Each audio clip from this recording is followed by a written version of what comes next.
Something strange is lurking beneath the sands of Giza, and scientists have no idea what it is. Archaeologists just found a hidden structure near the Great Pyramid using advanced ground scanning technology. What's inside? Nobody knows, but excavations are already underway. The Great Pyramid of Giza is one of the most famous monuments on Earth, but it doesn't stand alone.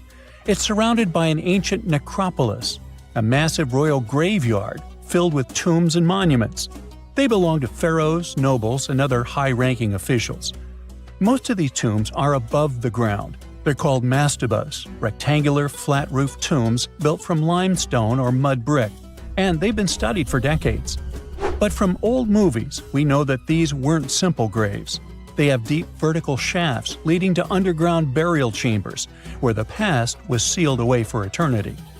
And recently, archaeologists found one curious empty space in the cemetery, a completely unexplored patch of ground. No mastabas, no visible ruins, nada. For years they ignored it, but between 2021 and 2023, they decided to investigate. They didn't dig though. Instead, they used a technology that kind of acts like X-rays for the ground. These radars let scientists see the secrets hidden there. And there was something hidden beneath the sand, something deliberately buried and forgotten. A two-part underground structure. One part was shallow and L-shaped. It's about 33 feet long and buried just 6.5 feet deep. But below that, a deeper, more mysterious anomaly, a structure completely different from anything else in the area. They called it a highly resistive anomaly, which means it's dense and solid, likely made of stone, sand, or even metal. And still, no one has a clue what's inside it. Now, it's clear that humans made the L shape. It wasn't formed by nature. And the shallower structure might have been an entrance to whatever is hidden below. But they only have some theories about what might be hidden there. It's also filled with sand and gravel. It was probably deliberately backfilled after its construction, perhaps to preserve this. Why? Well, we don't know yet. The archaeological team will need to excavate to understand what exactly this thing was and why it was built. The first guess is a lost burial chamber. Many tombs in Giza have underground burial sites, but most have clear surface markers. This one, for some reason, has nothing, but it could be one of them. The second guess is an ancient offering chapel. Egyptologists know that some chapels were built in this shape, but usually they were above ground, not buried like this. And finally, it might be something we've never seen before. If this turns out to be a new type of structure, it could rewrite what we know about the burials of pharaohs. The only way to know for sure is to dig it up, and that's exactly what's happening right now. Excavations are already underway. Archaeologists are racing against time to uncover the truth. But there's a real danger there too. Giza's fragile ancient structures need to be handled carefully. Otherwise, they could be damaged beyond repair. So all we can do is wait for the truth. Now, these tombs always held fascinating mysteries. Unfortunately, we'll never learn tons of these mysteries because of some relentless tomb robbers. Egyptian tombs were built to guard the bodies for eternity. But that absolutely didn't stop people from breaking in and stealing everything valuable inside. They've been bothering these ancient sites for thousands of years, starting way back in Pharaoh's times. Many of the most famous tombs, including those in Giza, Saqqara, and the Valley of the Kings, were looted. It was a common practice in ancient Egypt. And they were serious about this whole thing. They dug secret tunnels to bypass traps and walls, bribed or threatened tomb workers to get inside knowledge, cracked open sarcophagi to grab gold, jewelry, and artifacts. And by the time modern archaeologists got to most of these tombs, they had already been picked clean. The reigning pharaohs got tired of this infuriating nonsense. The Valley of the Kings, the famous burial ground of Egyptian royalty, was supposed to be the ultimate safe zone. Tombs were built deep underground, hidden in the desert. Passages were sealed with giant stone blocks. False doors and traps were added to confuse thieves. Even curses were written on the walls, warnings of horrible endings for anyone who dared to disturb the tomb, which is exactly where we got all those horror stories about mummies from. Spoiler alert, none of it worked. Most tombs in the Valley of the Kings were fully robbed within 100 years of being sealed. Even King Tutankhamun's tomb, one of the most famous in history, was broken into twice in ancient times. Some of them decided to try and fight back. The New Kingdom rulers built hidden unmarked tombs in a way that should have prevented the looters from finding them, but didn't work. Some pharaohs, like Ramses II, were moved in secret to prevent their bodies from being stolen. Nope, didn't matter. The grave robbers always won. That's because tomb raiders weren't just random thieves. They were skilled, organized, and well-connected. They knew exactly where to look. Many were the ones who had built these sites in the first place, and they knew where the entrances were. If they couldn't smash through the doors, they'd dig through the walls, floors, and even ceilings to break inside. They also worked fast, often within a few years after the tombs were sealed, before anyone forgot where the valuable stuff was. The Khufu's pyramid, the one that's next to this newly discovered structure, was looted long before modern times. The one thing left inside when explorers got there? An empty granite box where the sarcophagus used to be. Unfortunately, it's not just about gold. History itself gets stolen during these raids. Ancient Egyptians wrote detailed records of what exactly and where they buried. So when archaeologists compare these lists to what's found, they can see what's missing, which is often everything valuable. Most artifacts don't end up in museums. They just disappear into private collections, where they can never be studied again. Which is, of course, completely unfair. In fact, a few countries have had enough and started passing laws to take historical artifacts back from private collectors. In Italy, if you own an ancient Roman artifact, you must prove you got it legally. China is actively hunting down stolen artifacts, and they must find ways to retrieve it back from the Western collectors. In Egypt, they passed new laws making it illegal for private citizens to own any ancient Egyptian artifacts at all. Other countries, like the US, the UK, Germany, or Switzerland, are completely fine with rich guys owning their history. The British Museum is built on looted things. European empires invaded half the planet and took whatever they wanted back home.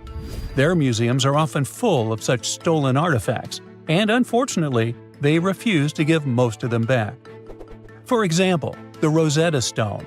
It was taken from Egypt by Napoleon's army, then stolen again by the British after they beat the French. Egypt has been demanding to return for years, but they still can't get it back. Or the Parthenon marbles. These magnificent massive Greek structures were taken from the Parthenon in Athens by a British lord in the 19th century. Greece has been begging for them back ever since, but the UK doesn't feel like it. Not to mention tons of Mesoamerican artifacts, scattered in various museums across the world. European explorers raided Mayan and Aztec temples, took statues, jewelry, and sacred objects, and now Mexico is fighting to get them back. Well, wouldn't it be surprising even if this mysterious underground chamber has somehow been looted already? But if it's a newly found place, could it be one of the few that escaped the hands of grave robbers? Could there still be ancient artifacts, untouched for 4,500 years? We can only hope that those guys didn't get there first. Egyptologists have been digging around every inch of the Great Pyramid for ages. Yet somehow, they overlooked this stunning pink granite bathtub buried a few miles next to it. And here's the deal. This mysterious oval tube lying next to the Khufu pyramid for years may provide evidence that the Egyptians built the pyramids not only for monumental purposes, but also to generate electricity, experimenting with it long before Alessandro Volta and Thomas Edison. The Giza Plateau is famous for its three pyramids, Khufu, Khafre, and Menkaure. But there are also two smaller foundations next to them, the unfinished North Pyramid of Zayat el-Aryan and the Layer Pyramid. Some researchers say these buildings were never finished, while others think they were destroyed for more mysterious reasons. One of these reasons might have to do with the original usage of the Giza pyramids, the idea that they were used as an electricity generator. To connect these dots, we need to go back to the beginning of the 20th century. That's when an Italian architect and Egyptologist named Alessandro Barsanti decided to examine the Zayat El Aryan pyramid. Near the site, he noticed something unusual: scattered granite fragments. To a casual passerby, these might have seemed insignificant, but Barsanti recognized the signs.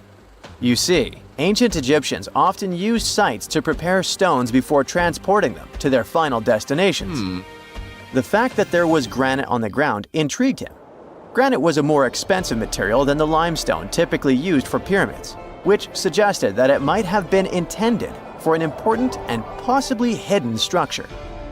At a depth of 68 feet, they encountered a huge pink granite block.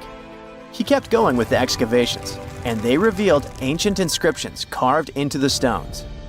They sent the drawing to experts, but no one could decipher what they meant. Were they instruction sets to something? That's when Barsanti made his biggest discovery. He found an oval-shaped vat carved from pink granite and polished to a mirror-like finish. The thing is, the vat had been carefully sealed. When they opened it, they found a thin black residue along the walls. I'm thinking something in the lines of a black oily substance. This discovery raised many questions for him. It didn't make sense to him that ancient Egyptians would go above and beyond to seal and protect this strange vat. By 1911, Barsanti had to abandon his effort to figure out what was the deal with that mysterious pit. But his findings intrigued researchers all over the world, and they've got their own opinions about it. One of these modern theories suggests that the other pyramids could have been used as a part of a bigger whole. It suggests that the Khufu pyramid was actually used as a water pump designed to irrigate the desert area. Apparently, the pyramid's internal chambers would function as a hydraulic system. In the 1990s, an engineer took this theory seriously and studied the pyramid's subterranean chamber. Surprisingly, he found actual signs of water damage. Apparently, the pyramid generated powerful compression waves, aka pulses, that could create electricity. This raised an important question. Could the ancient Egyptians have used the pyramids as a generator in order to produce electricity? On paper, that was proven to be possible, but hey, agreeing on the original use of the pyramids is probably one of the most difficult things in the world. So, we're still not 100% sure about this. Apart from that, Egypt is a playground for important discoveries regarding humanity's past. I mean, scientists have just discovered what looks like a cosmic command center, similar to that room from the Doctor Strange movies. They discovered an L-shaped astronomical observatory, measuring around 9,000 square feet, dating back to the 6th century BCE. Definitely the first and largest of its kind from that era. The mud brick structure housed tools used for calculating dates related to ancient Egyptian rites, royal coronations, and agricultural plans. This observatory is located in the archaeological site known as the Temple of Phuto, just 50 miles east of Alexandria. It's pretty impressive. The structure was designed so that you'd get inside the room through an east-facing entrance.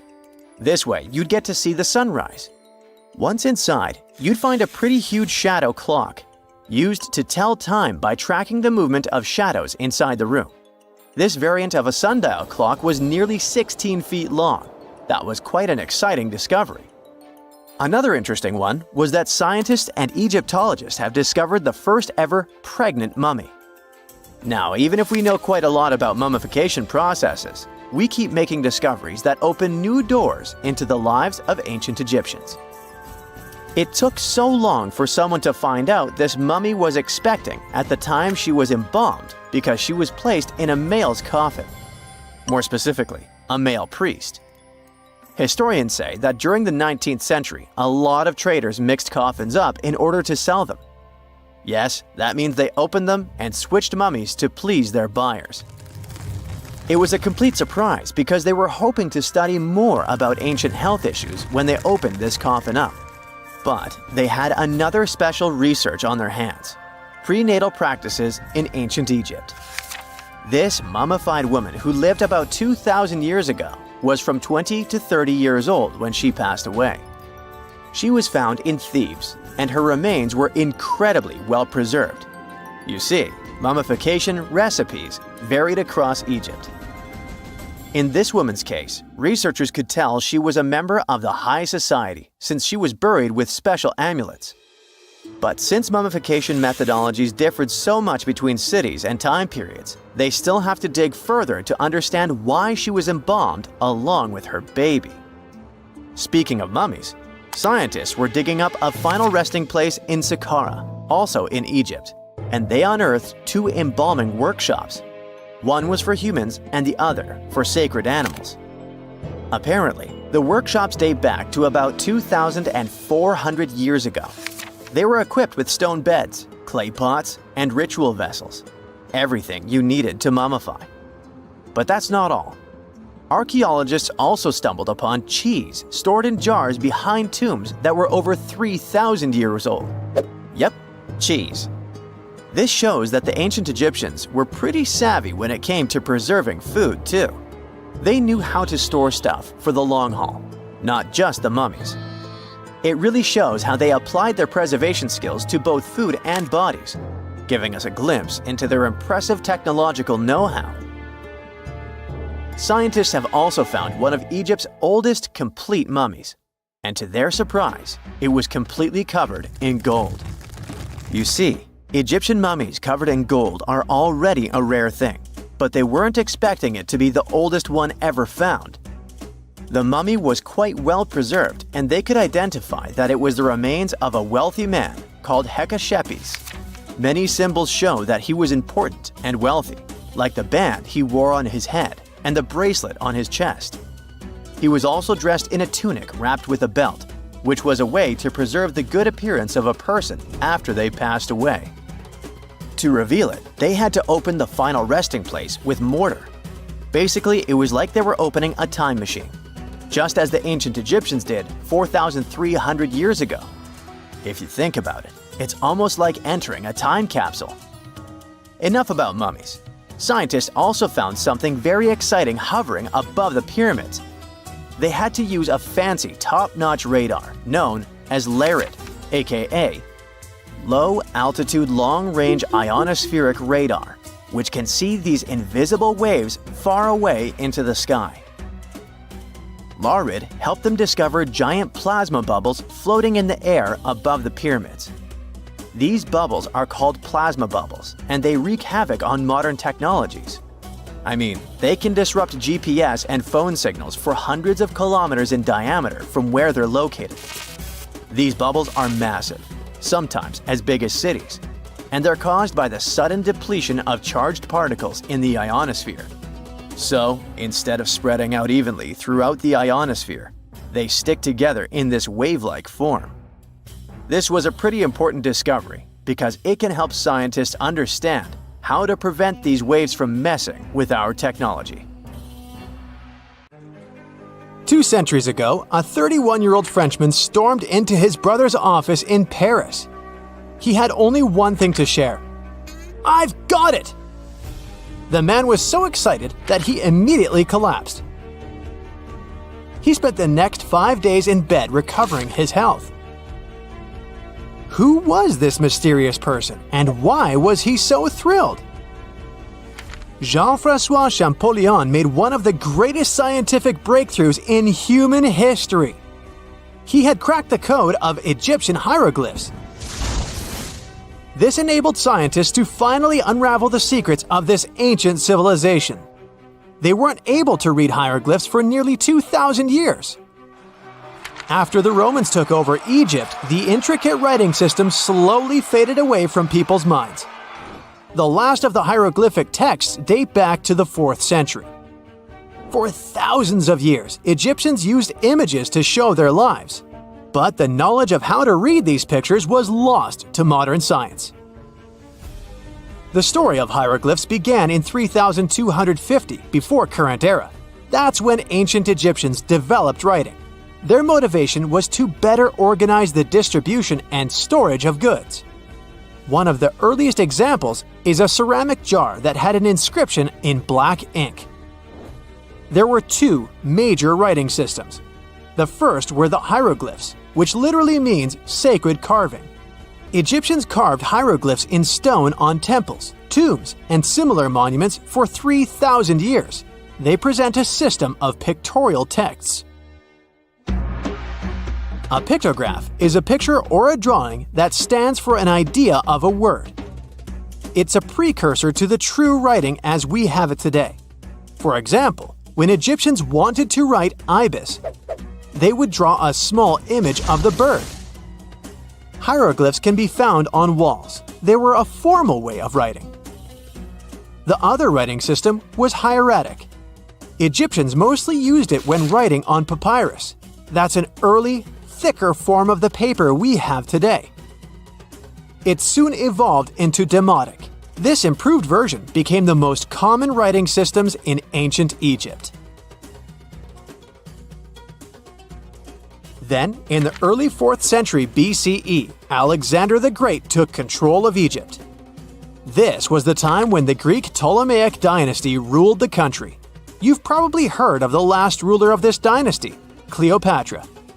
During her time, Egyptian demotic and Greek were used side by side. The two started mixing, and by the year 100, a new language emerged, Coptic. It slowly replaced the ancient writing system. Only Egyptian priests used hieroglyphs for the next couple of centuries, and then their meaning was lost to history. But not forever. Arabs were the first who tried to solve the mystery of the hieroglyphs. Medieval travelers came across these strange symbols and wanted to understand their meaning. They consulted speakers of Coptic and translated text from Greek and Latin into Arabic to break the code of the hieroglyphs. During the Renaissance, Europeans also became fascinated with the legacy of ancient Egypt.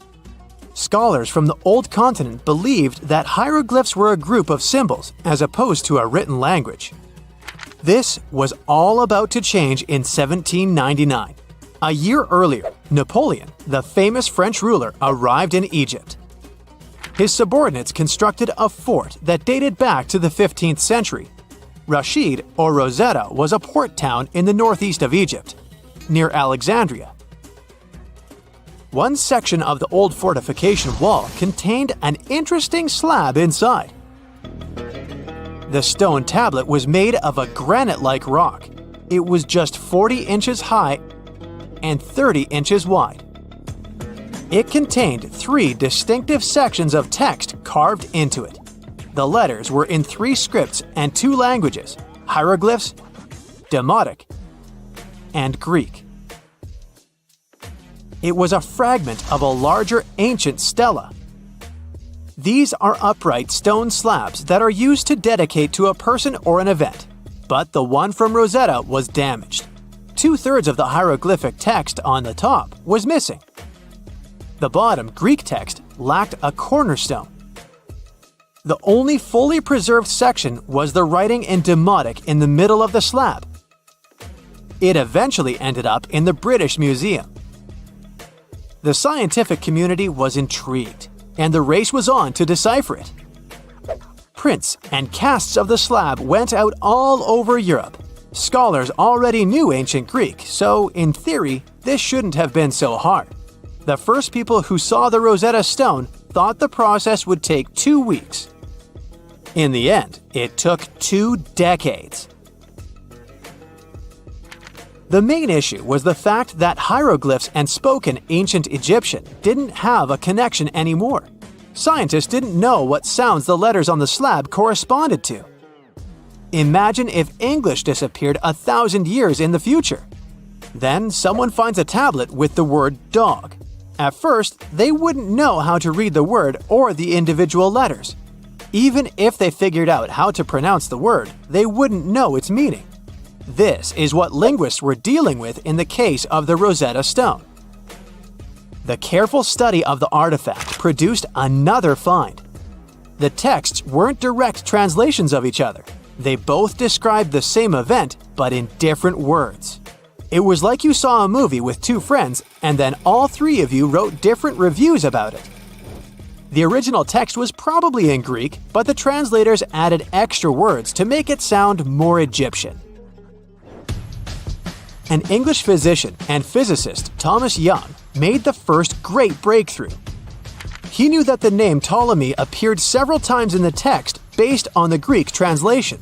This wasn't an Egyptian name, so it was impossible to represent it with a single image.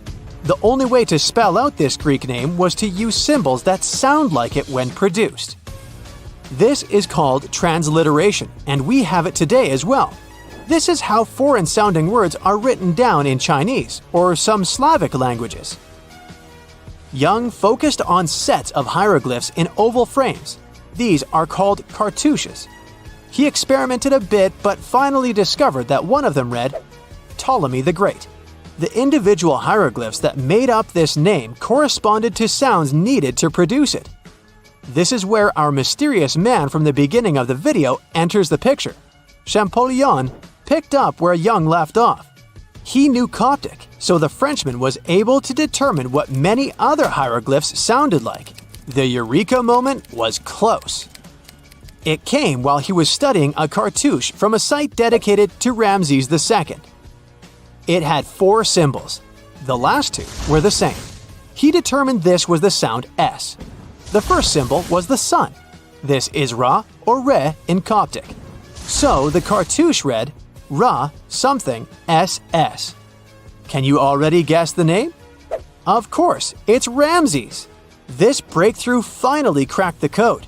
Ancient Egyptian wasn't a mishmash of cool-looking images. It was a phonetic language that Jean-François Champollion discovered in September of 1822. The stone slab is today known as the Decree of Memphis. The Egyptian Council issued it in this city in the year 196 before current era. In it, they expressed their loyalty to the pharaoh. They erected identical stelae and temples all across Egypt. The Rosetta Stone was just one copy of them, but its content is less important than the fact that Champollion's translation gave these ancient peoples their voice again. During the 1800s, European scholars didn't think that the Egyptian civilization was much older than classical Greek or Roman. Now that scientists could read hieroglyphs, a whole new chapter of human history opened. One of the most famous finds in the history of archaeology happened in 1922. That's when the British archaeologist Howard Carter discovered the tomb of Pharaoh Tutankhamun in Egypt's Valley of the Kings. The whole world admired King Tut's golden mask. But without Champollion's pioneering work, it would be impossible to know who its owner was. The young pharaoh's cartouche is phonetic. For instance, you pronounce the pictograph of a chick as the vowel U. The symbol for the key of life is an ankh, and there is a shepherd's crook in the end. It symbolizes the word ruler.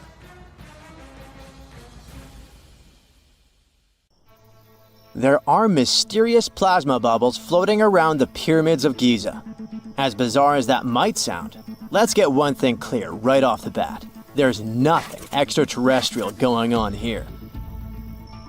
Plasma bubbles are those weather anomalies that form in a layer of Earth's atmosphere called the ionosphere. This is an invisible layer surrounding our planet that stretches roughly from 50 to 400 miles above Earth's surface, right at the edge of space. In this layer, the sun, being the giant hot power that it is, basically cooks gases, splitting them into electrically charged particles called plasma. Here's where it gets interesting. At night, especially near the equator, these charged particles get disturbed, and when a bunch of them suddenly vanish at the same time, it forms what we call a plasma bubble. Imagine it like a big empty pocket where the plasma is missing or its quantity is lowered. But it's only considered a plasma bubble if this phenomenon occurs on a large scale, typically around 62 miles in size.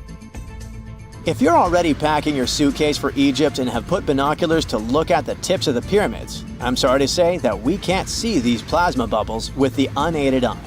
It's all happening way above our heads, completely invisible to us. Scientists need to use special equipment, like the Latitude Long Range Ionosphere Radar, or LARID, to detect these bubbles. This advanced technology helps researchers track and observe the movement and formation of plasma bubbles in real time. This formation, by the way, can be triggered by solar storms. That brings us to November 2023, when an impressive solar storm occurred. On a scale from 1 to 5, this one was classified as a G3, which is considered a strong event. Solar storms occur when sunspots are basically cooler, darker areas on the sun's surface, release bursts of energy into space. These flares triggered several geomagnetic storms on Earth. While this might sound like doomsday stuff, it didn't disrupt our daily lives too much. In fact, it was great news for skywatchers, since the solar storm created stunning auroras, with the northern lights visible as far south as Greece and Turkey. But this particular storm in 2023 also had another interesting consequence. It caused the largest plasma bubble ever recorded by the Chinese radar. This phenomenon was so massive that it covered regions as far apart as the Egyptian pyramids and the Midway Islands in the Pacific Ocean. Now that's a huge distance, and it is a big deal for science. And that's because plasma bubbles are a growing threat to modern technology. Experts say they can disrupt satellite communications and GPS systems. So if you're using Google Maps or Waze and suddenly it can't figure out where you are, a plasma bubble might be to blame. Great.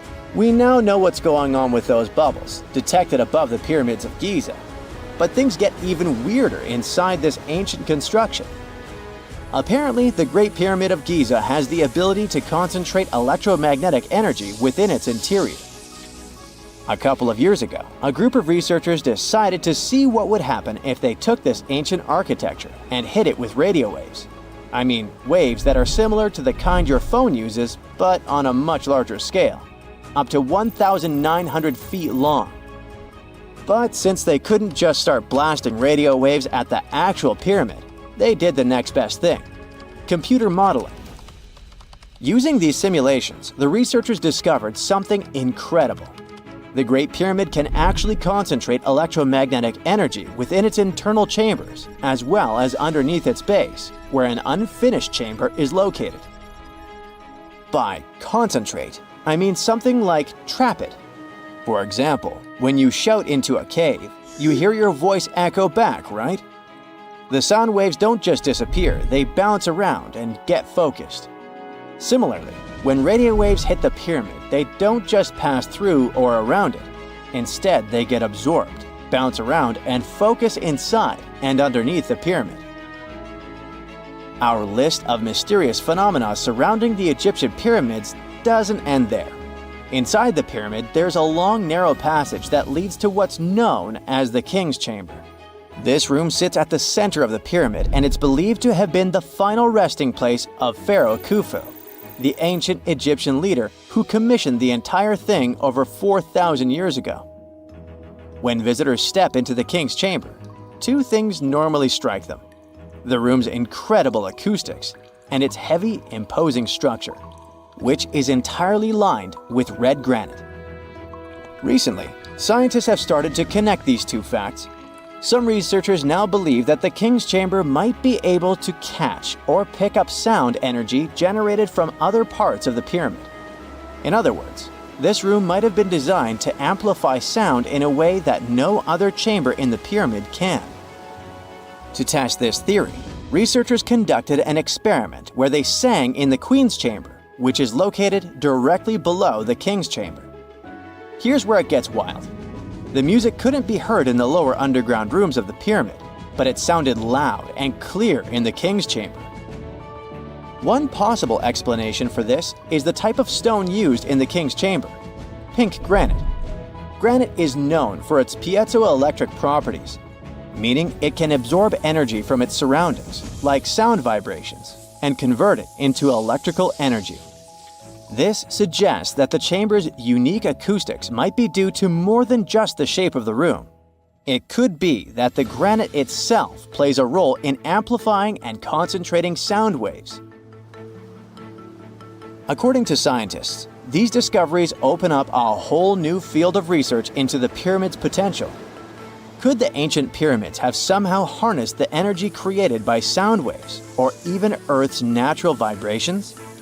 It might sound far-fetched, but considering the granite's piezoelectric properties are well documented in modern science, it's not entirely impossible. Who knows?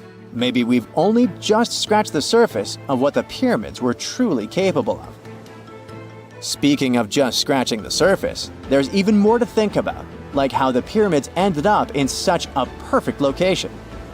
It seems the builders lined up the Great Pyramid with the cardinal points, meaning its sides are almost perfectly aligned with the four main directions: north, south, east, and west. There are many theories about how they did it, but one study suggests that Egyptians might have used the fall equinox to achieve this perfect alignment. During the equinox, the sun rises and sets directly in the east and west. It probably made it easier for builders to use the sun's position as a guide. By watching the sun during this time, they could make sure the pyramids were positioned just right. If we think about all these strange things about the pyramids, I mean their perfect alignment, the ability to concentrate radio waves, and the materials used in the chambers that might generate electrical energy, could the real purpose of the pyramids actually be much more complex than just being tombs? Well, Nikola Tesla thought so. It is said that the famous inventor and engineer was kind of obsessed with the Egyptian pyramids, and he wondered if they might actually be giant energy transmitters. He believed the shape and position of the pyramids could help them function as huge generators, capable of producing free, limitless energy. Some researchers agree with Tesla and believe that these massive monuments might have been designed as giant power plants. According to their theory, builders could have figured out how to move ions, those electrically charged particles in the atmosphere, by placing materials like copper, gold, and silver around the pyramids. So, it's definitely possible that the ancient Egyptians created a sustainable, renewable power source. Although this is a very interesting thought, we haven't been able to confirm this theory, and the true purpose of the pyramids remain one of humanity's biggest mysteries. Most people know that pyramids were built as grand tombs for the pharaohs, designed to ensure they had a smooth journey to the afterlife. The Great Pyramid of Giza, for instance, was constructed for the pharaoh Khufu. But what most people don't know is that this whole pyramid building trend started right here with the step pyramid of Djoser about 4,700 years ago. This massive structure was built for Pharaoh Djoser, a ruler from Egypt's 3rd dynasty. It rises 7 layers high above the ground and stands about 200 feet tall. We think of it today as a phenomenal architectural project, but for ancient Egyptians, the step pyramid of Djoser turned out to be more like a massive experiment, a trial run, if you will, to perfect their building skills before they moved on to even more ambitious pyramids. Reaching new heights is super exciting, but the real mystery is what is going on below the ground. In this pyramid's underground labyrinth, there is a network of tunnels stretching about 3.5 miles long, and some researchers believe these tunnels might have been part of a sophisticated water system that could completely change what we think about pyramid construction. Let's talk about this massive complex located in Saqqara. Surrounding the pyramid, there's what's known as a dry moat, a continuous trench that is up to 164 feet wide and almost 2 miles long. It forms a sort of rectangular shape around the pyramid. This trench has an average depth of about 65 feet. Now, if you were to add up all the earth and rock they dug out to create this moat, it would be about 10 times the volume of the step pyramid itself. For the longest time, people just assumed this trench was nothing more than a huge quarry, a place where they dug up stone and clay to build the step pyramid. Makes sense, right? But when you take a closer look, it doesn't add up. The trench is too narrow and deep to be practical for mining, and its layout doesn't match anything we know about ancient Egyptian quarrying methods. Plus, some sections of the trench are actually covered with a rocky ceiling, which would have made it nearly impossible to use as a quarry. Another theory suggests that the dry moat had some kind of spiritual significance. Maybe it was a sacred place, where souls of nobles gathered to serve the late king in the afterlife. There are even niches in the walls that work as a hint at this spiritual function. But most researchers believe that this purpose likely developed much later, long after the complex was built for Djoser. So what was the moat really designed for? In 2020, a researcher came up with a pretty intriguing idea. It is possible that this trench was actually designed to collect and manage water, especially after heavy rainfalls. Now, that makes sense when you consider the location. The moat sits in an area that could easily have been flooded by runoff water from nearby plains. This could also explain why the trench wasn't used for new graves until much later when the climate became drier and less prone to flooding. The story becomes even more intriguing, as this trench appears to be part of a larger, more complex hydraulic system within the Djoser complex. It is like the trench has several compartments, carefully carved out of the rock and connected by tunnels. These compartments likely served as a part of a water treatment system, where water would flow from one compartment to the next, getting cleaner as it moved along. Now, here is where things start to tie into the pyramid itself. The Djoser complex has a series of underground shafts, and some researchers think that water from the moat's deep trench might have been used to power a hydraulic lift system, and this giant water-powered elevator could have been used to raise the heavy stones needed to build the pyramid. It worked like a volcano, but instead of lava, water did the heavy lifting. Imagine a big deep hole in the ground at the center of the pyramid site.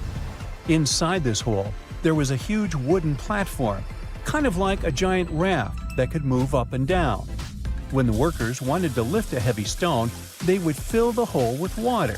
As the water rose, the wooden platform started to float up, carrying the stone with it, almost like a giant water-powered elevator. When the stone reached the right height, the workers slid it off the platform and onto the pyramid.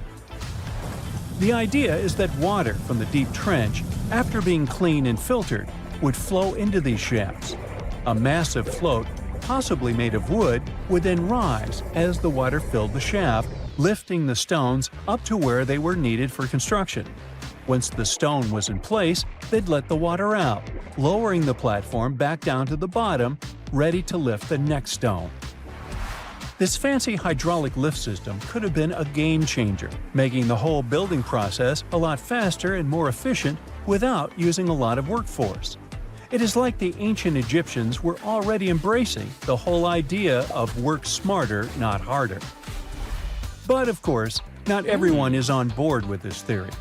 Some experts argue that the area where the step pyramid of Djoser was built couldn't have held enough water from occasional rains to maintain such a fancy hydraulic system. The main theory suggests that, in the past, there might have been some kind of lake nearby that would have filled up after a period of rain, and this lake could have supplied water to the complex's hydraulic system. But there is no mention of such a lake in any ancient Egyptian writings, so it might be more of a what-if situation than a reality. And then there's the issue of the hard work itself. Remember when I said this method could have allowed the ancient builders to raise stones with far less effort? Well, that might not be entirely true. According to some experts, just building this hydraulic device would have required a lot more heavy work than simply moving the stone blocks using good old-fashioned manpower. And let's not forget, the step pyramid of Djoser is like a baby pyramid compared to those that came later. The stones used for Djoser's pyramid weighed, on average, about 660 pounds each, which is nothing compared to the more than 2.5-ton blocks used later for the pyramid of Chephren. If this cool water lift theory gets completely ruled out, we still need to explain how this pyramid was built in the first place. To answer that, we need to rewind a bit and talk about the original plans. See, before Djoser's tomb became a pyramid, the idea was to construct a simple mastaba. This type of tomb was pretty common in earlier periods, a flat-roofed rectangular structure with sloping sides. But after the original mastaba was finished, they decided to expand it a bit by adding more layers on top. And then they added even more layers, until the construction reached 6 distinctive steps, each one smaller than the previous. And they probably did all this by raising those heavy stones using ramps, not a water-powered elevator. There is still so much we don't know about the step pyramid of Djoser. More research is definitely needed to fully understand how this system worked, or if it even existed at all. But the idea of using water to help build the pyramid adds a whole new layer to our understanding of ancient Egyptian engineering. It's a powerful reminder of just how clever and resourceful those builders were, using the natural landscape and the power of water to create one of the most iconic monuments in history. Imagine working 7 days a week on a large-scale construction site.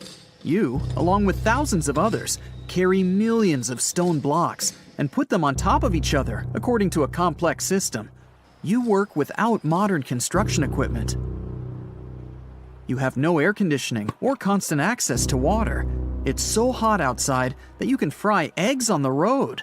You've been building the pyramid for decades, and now, when it's finally done, you enjoy the result of the colossal work of thousands of people. You're looking at a giant cultural monument of global value that will freeze in time and amaze people for tens of thousands of years. A few thousand years have passed. People in the 21st century see the pyramids and are like, "Wow, I can't believe humans have built this." Yeah, the people who built the pyramids wouldn't have appreciated such a theory. But actually, there are reasons to believe that people built it using some fantastic technology. From the outside, it seems the Great Pyramids are just big triangles of stone. People just put some heavy blocks on top of each other, and that's it. In fact, the design seems too perfect to be true. The pyramid consists of more than 2 million blocks. They lay so close to each other and are so even that you couldn't squeeze even a thin sheet of paper between them. Scientists still can't figure out the exact technology for building the Egyptian pyramids. One of the biggest and most famous is the Great Pyramid of Giza. This huge construction, well known all over the world, has one big secret. There should be a capstone on top of the pyramid. It's a triangular-shaped stone block, a small pyramid on top of a huge one. It's also called a pyramidion. The builders of ancient Egypt made it out of granite and limestone and covered it with gold. No records or old drawings prove that there was a pyramidion at the top of the Great Pyramid of Giza. But there's another ancient Egyptian structure with such a triangle, the Red Pyramid. It was built before the Great One, and its capstone has survived to this day. Archaeologists have found and reconstructed it. But where could the capstone of the Great Pyramid be? It's a mystery that still has no answer. Some are sure that some thieves have stolen it from the top. Maybe they just climbed up and pushed the pyramidion down. It makes perfect sense. The capstone was probably the most valuable element of the pyramid. Many scientists and archaeologists still don't know its exact purpose. Some believe that this peak covered with gold glorified the pharaohs. The capstone reflected moonlight at night and illuminated the entire space around it. During the day, the capstone reflected sunlight with its shiny surface. You could have noticed it from afar. The top of the pyramid was a kind of guiding star for lost travelers. All other stone blocks of the pyramid consist of limestone. People polish them to make them look shiny. In the past, they were even glowing and reflected light. You could see glowing pyramids from space, although they looked like tiny lights. Over thousands of years, winds, sandstorms, and rains have changed the pyramid's appearance. If people had taken care of them all this time, they would have looked like something out of science fiction movies, or the pyramids from Las Vegas. But unfortunately, we will never see their original appearance. Some archaeologists and scientists believe that the capstone could absorb the sun's energy and distribute it evenly throughout the pyramid. No one knows precisely why the Egyptians needed this technology. There's a theory the pyramids are ancient energy systems. The pharaohs applied this energy to use some unique technologies that were more advanced than all the achievements of the 21st century. And the triangular shape of the pyramids was ideal for boosting this electromagnetic energy. In theory, solar radiation, or electromagnetic forces, accumulated at the top of the pyramid, filled the inner rooms, and then went down the walls to the base. Any surface distortion could prevent the flow from spreading, so they had to create a perfectly smooth surface. That's why they installed the blocks so that nobody could squeeze a needle or razor blade between them. Many people believe in this theory because they built the pyramids from limestone. This material can hold energy inside itself. In the inner part, they created granite deposits to cause air ionization, that is, to create an electric charge. They also dug channels under the pyramid for water to transmit electricity. And at the top, they put a gold capstone, the best conductor of electricity. So, this is how you get a great power generator. Different cultures used similar technologies to create electricity all over the world. But these are all theories. If it had been working, humanity would have used these technologies today. There are mentions of the metal industry, chemistry, engineering, physics, mathematics, and astronomy in some ancient records. Most scientists don't believe in all these things. We know the detailed stages of the technology's development in different cultures. In the 21st century, scientists, historians, and anthropologists can track the evolution of all modern devices. If people had created some technological inventions in ancient times, the history of the world would have looked different. Perhaps all the achievements of antiquity could have been wiped off the face of the earth by global cataclysms, and it can happen to us. Just imagine how people would dig up a laptop in 5,000 years. Perhaps they wouldn't understand what kind of device it is. Another Egyptian wonder surrounded by mystery is the statue of the Sphinx. The Egyptians carved it out of a single massive piece of limestone about 4.5 thousand years ago. But scientists still don't know the exact date of its construction or who built it. People painted the Sphinx in different colors, so it looked much brighter and more vivid in the distant past. It was shining just like the Great Pyramids. Anyway, time hasn't only changed its appearance, but its name too. Initially, the Egyptians called it Hor-Mekhet. The Greeks renamed it the Sphinx about a few hundred years after it had been built. The Sphinx emphasized the greatness of the rulers of Egypt. It also performed a symbolic function of a watchdog guarding the tomb of the pharaoh and the paths leading to it. This version sounds realistic, since archaeologists have discovered many secret entrances at the foot of the Sphinx. Perhaps these rooms and intricate tunnels lead to underground halls with treasures. And treasures don't always mean gold and jewelry. According to legends and theories, the Sphinx guards the Hall of Records, the storage of all humankind's knowledge. The information about the ancient mythical state of Atlantis could be there. You can find many detailed maps of the internal dungeons of the Sphinx on the internet. They show structures 12 stories deep under the statue. It looks like a small city filled with gold, scrolls of knowledge, and various ancient artifacts. But don't believe all these maps. These are just theories. Several thousand years have passed, but people have very little information about it. Archaeologists know that there are still many strange and exciting things about the Sphinx that are still undiscovered. Some locals are afraid to research because they believe they can awaken something terrible from the underground depths. Therefore, it's mostly scientists from other countries who conduct the excavations. In 1998, scientists discovered strange tunnels leading to empty rooms under the Sphinx. They realized that some people tried to get there through tunnels in the past, and maybe those people took all the treasures that were there. One of the legends says that some powerful artifact lays beneath the Sphinx. Its technology can change the whole world, but the locals are hiding it because it can damage the planet. Some believe that you can find evidence of unknown technologies painted on the granite walls in the pharaoh's tombs. But most likely, these paintings and signs tell us the myths and legends of ancient Egypt.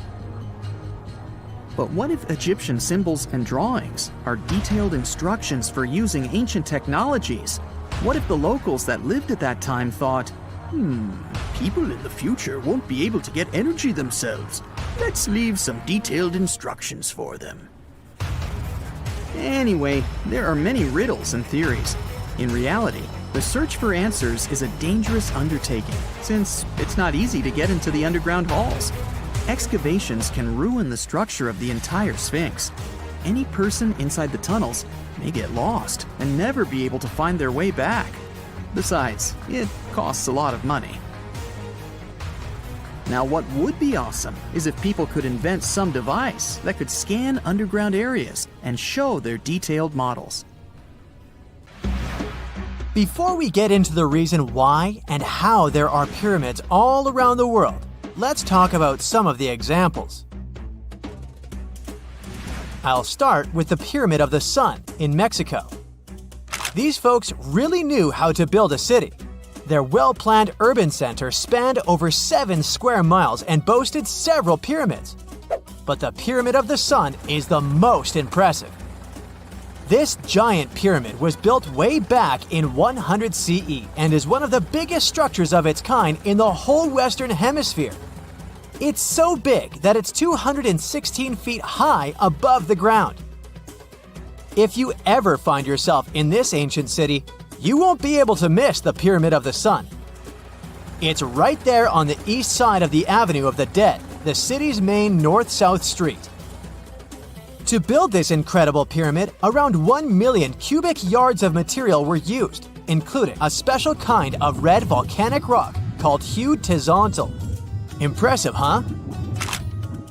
We don't know too much about the people who built the Pyramid of the Sun or its purpose. But archaeologists believe there was once a temple on top of it. When explorers went below the pyramid in the 1970s, they found a bunch of cool tunnels and chambers. In 2011, they even found a secret stash of clay pots, obsidian pieces, animal bones, human figurines, and a mask. Who knows what other secrets the pyramid is hiding?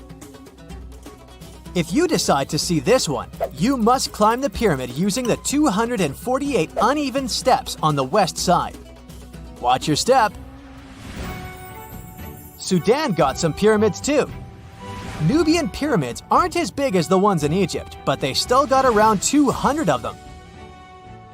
These ancient pyramids have been home to the tombs of the pharaohs of the Meroitic Kingdom for almost 1,000 years, who ruled Egypt from Nubia to the Mediterranean Sea. The pyramids at Meroe were constructed using granite and reddish sandstone. Oh, and did you know that Sudan has more ancient pyramids than Egypt? The Kushite pyramids depict the indigenous architecture and burial traditions of Nubia's Napata and Meroe kingdoms, which ancient Egypt influenced. Meroe, the burial site of over 40 queens and kings, is the most extensive Nubian pyramid site. The tomb walls depict mummified royals bedecked in jewelry, their wooden caskets containing bows, quivers of arrows, and other artifacts pointing to the Meroitic relationship and trade with Egyptian and Greek civilizations. So if you're looking for some ancient tombs to explore, you may consider skipping the crowds in Egypt and heading on down to Sudan. Let's fly to Iraq to see some more pyramids. Ziggurats have fancy receding layers and tiered temples. Instead of a smooth exterior, it has tiers like a cake. Perfect for all the important work and rituals that went on inside. You can find these towering structures scattered throughout Iraq and Iran, and they're a real testament to the power and skills of the people who built them. One of the biggest and most impressive ziggurats is the ziggurat at Ur. It's basically a giant rectangular pyramid that stands a whopping 70 to 100 feet tall, with 3 levels of terraces and a temple on top. Can you imagine how many baked bricks it took to build that thing? Try 720,000 for just the lower portion. This particular ziggurat was built for Sumerian king Ur-Nammu. Similar to other ones, this pyramid has been around for thousands of years, so it got a little rough around the edges. Thankfully, the Babylonian king Nebuchadnezzar II and some archaeologists came to the rescue in the 6th and 20th centuries respectively, and now you can find this near Talil Air Base. The ziggurat at Ur was built in 2100 BCE by King Ur-Nammu for the moon deity Nana. It was the tallest building in the city, and you could see it from miles around. It was like the medieval cathedral spire of its day. People would come here to bring their agricultural surplus and get their food allotments and seek spiritual nourishment. Sadly, the Nana temple at the top of the ziggurat didn't survive, but we do have some blue glazed bricks that may have been part of its decoration. The lower parts of the ziggurat are pretty amazing though. The architects even included holes in the temple's baked exterior to let the water evaporate from its core. Since we explored some of the pyramids on our planet, let's take a broader perspective. They can be found in many parts of the world. Egypt has over 100 pyramids, double that number in Sudan, and dozens of others are scattered in the Middle East and China. The Americas have the most pyramids in total, with more pyramids than the rest of the world combined. These pyramids are located in Mexico, Guatemala, Honduras, and El Salvador. Time to know more about the evolution of pyramids through history. The oldest pyramid is in Egypt. This pyramid was a step pyramid, which was created by placing one layer of stone on top of another. The pharaoh Sneferu is credited with creating the pyramid shape we recognize today. During his 45-year reign, he built 3 pyramids. His first 2 attempts failed, but he finally got it right with the Red Pyramid, which is considered the first true pyramid.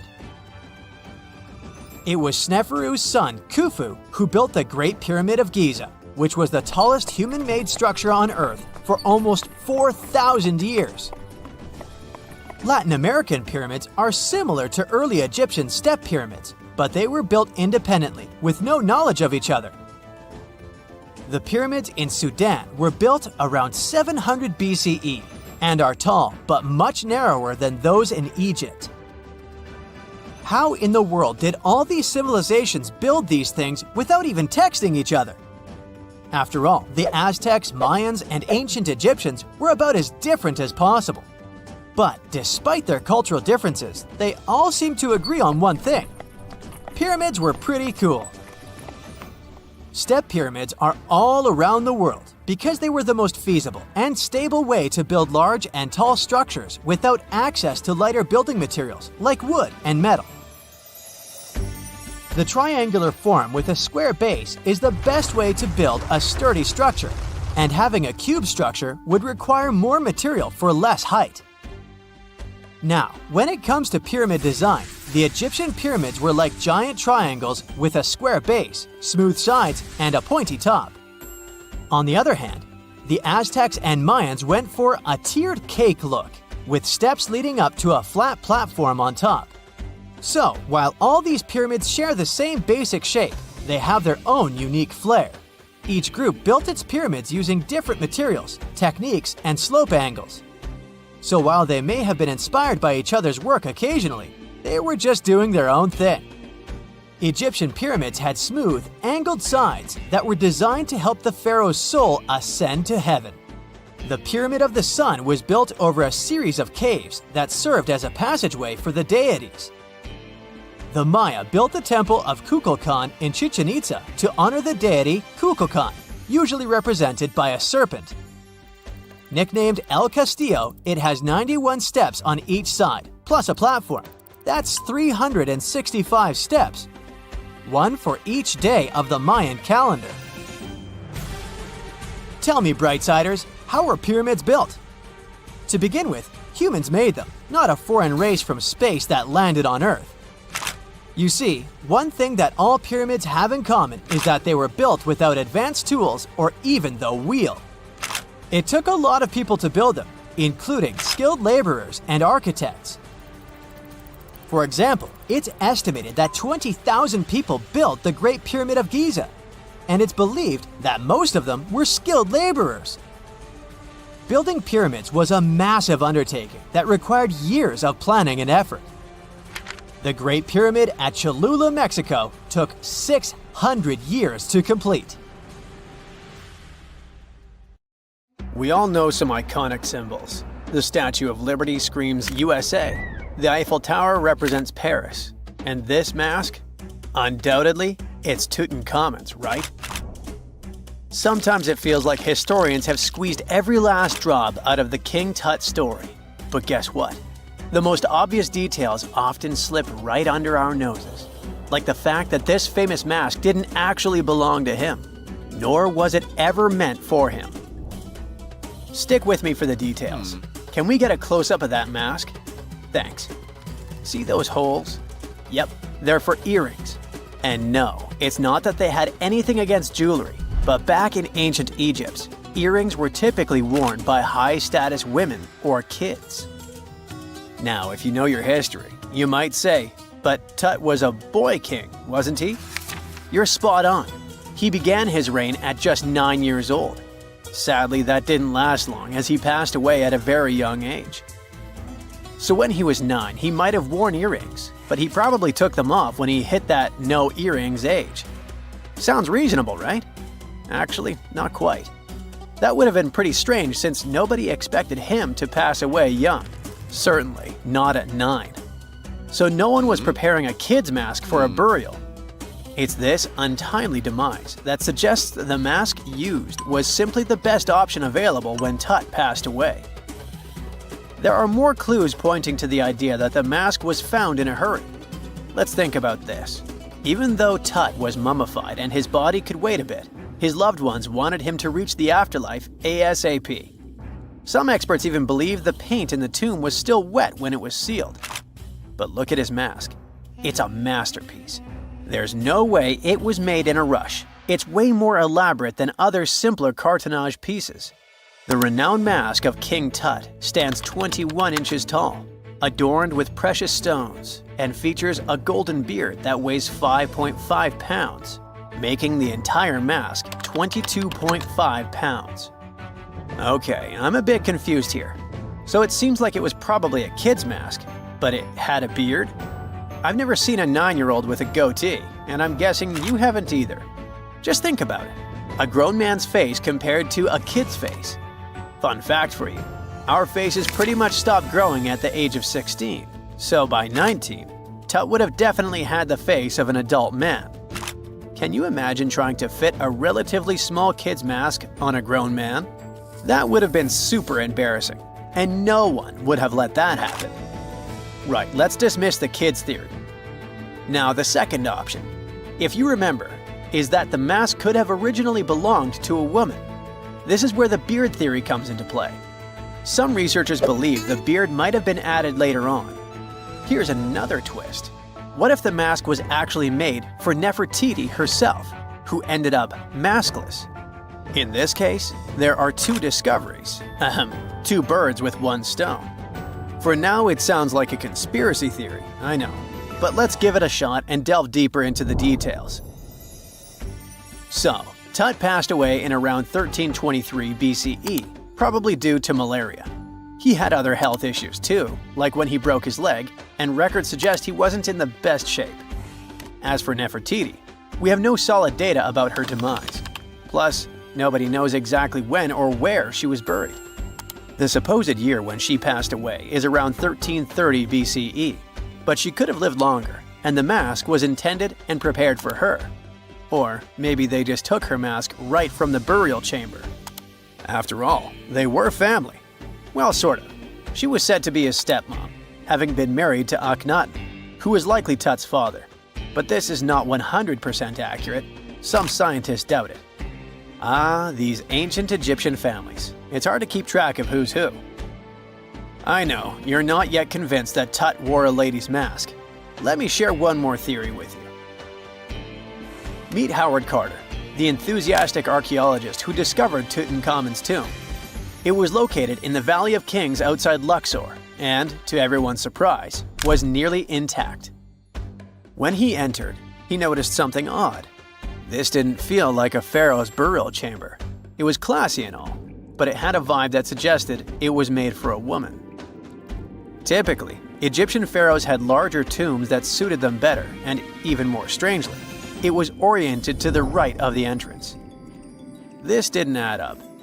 That orientation was typical for female chambers, which Egyptian queens used. Another red flag was that the chamber appeared to have been built in stages, and all the artifacts, around 2,000 of them, seemed hastily placed there. Even more curious, they looked like they were meant for other royals. Carter discovered this burial site in 1922, but it remained a mystery as to why it was so bizarre. Almost a century later, Nicholas Reeves thought he may have solved the puzzle. He claimed that King Tut might not have been the original resident of the tomb. Instead, he suggested that the undisturbed resting place of the legendary Queen Nefertiti could be hidden behind the walls of the boy king's burial chamber. Nicholas studied high-resolution photos for months, meticulously examining every pixel. One day, he focused on detailed scans that revealed the texture of the tomb's walls beneath layers of paint. He spotted what he believed to be outlines of two doorways that had been blocked and plastered over to hide them from view. The more he looked, the more it seemed real. Could it be a tomb within a tomb? Nicholas theorized there was a hidden storeroom behind the western wall of King Tut's tomb, and his chamber might just be the outermost section of a larger corridor-style network of rooms. It all sounds fancy, but sorry to break it to you, Reeves' theory was debunked. To find out if he was onto something, experts had to use ground-penetrating radar to see the unseen. Reeves' idea was that if there were gaps, it could indicate the presence of additional rooms.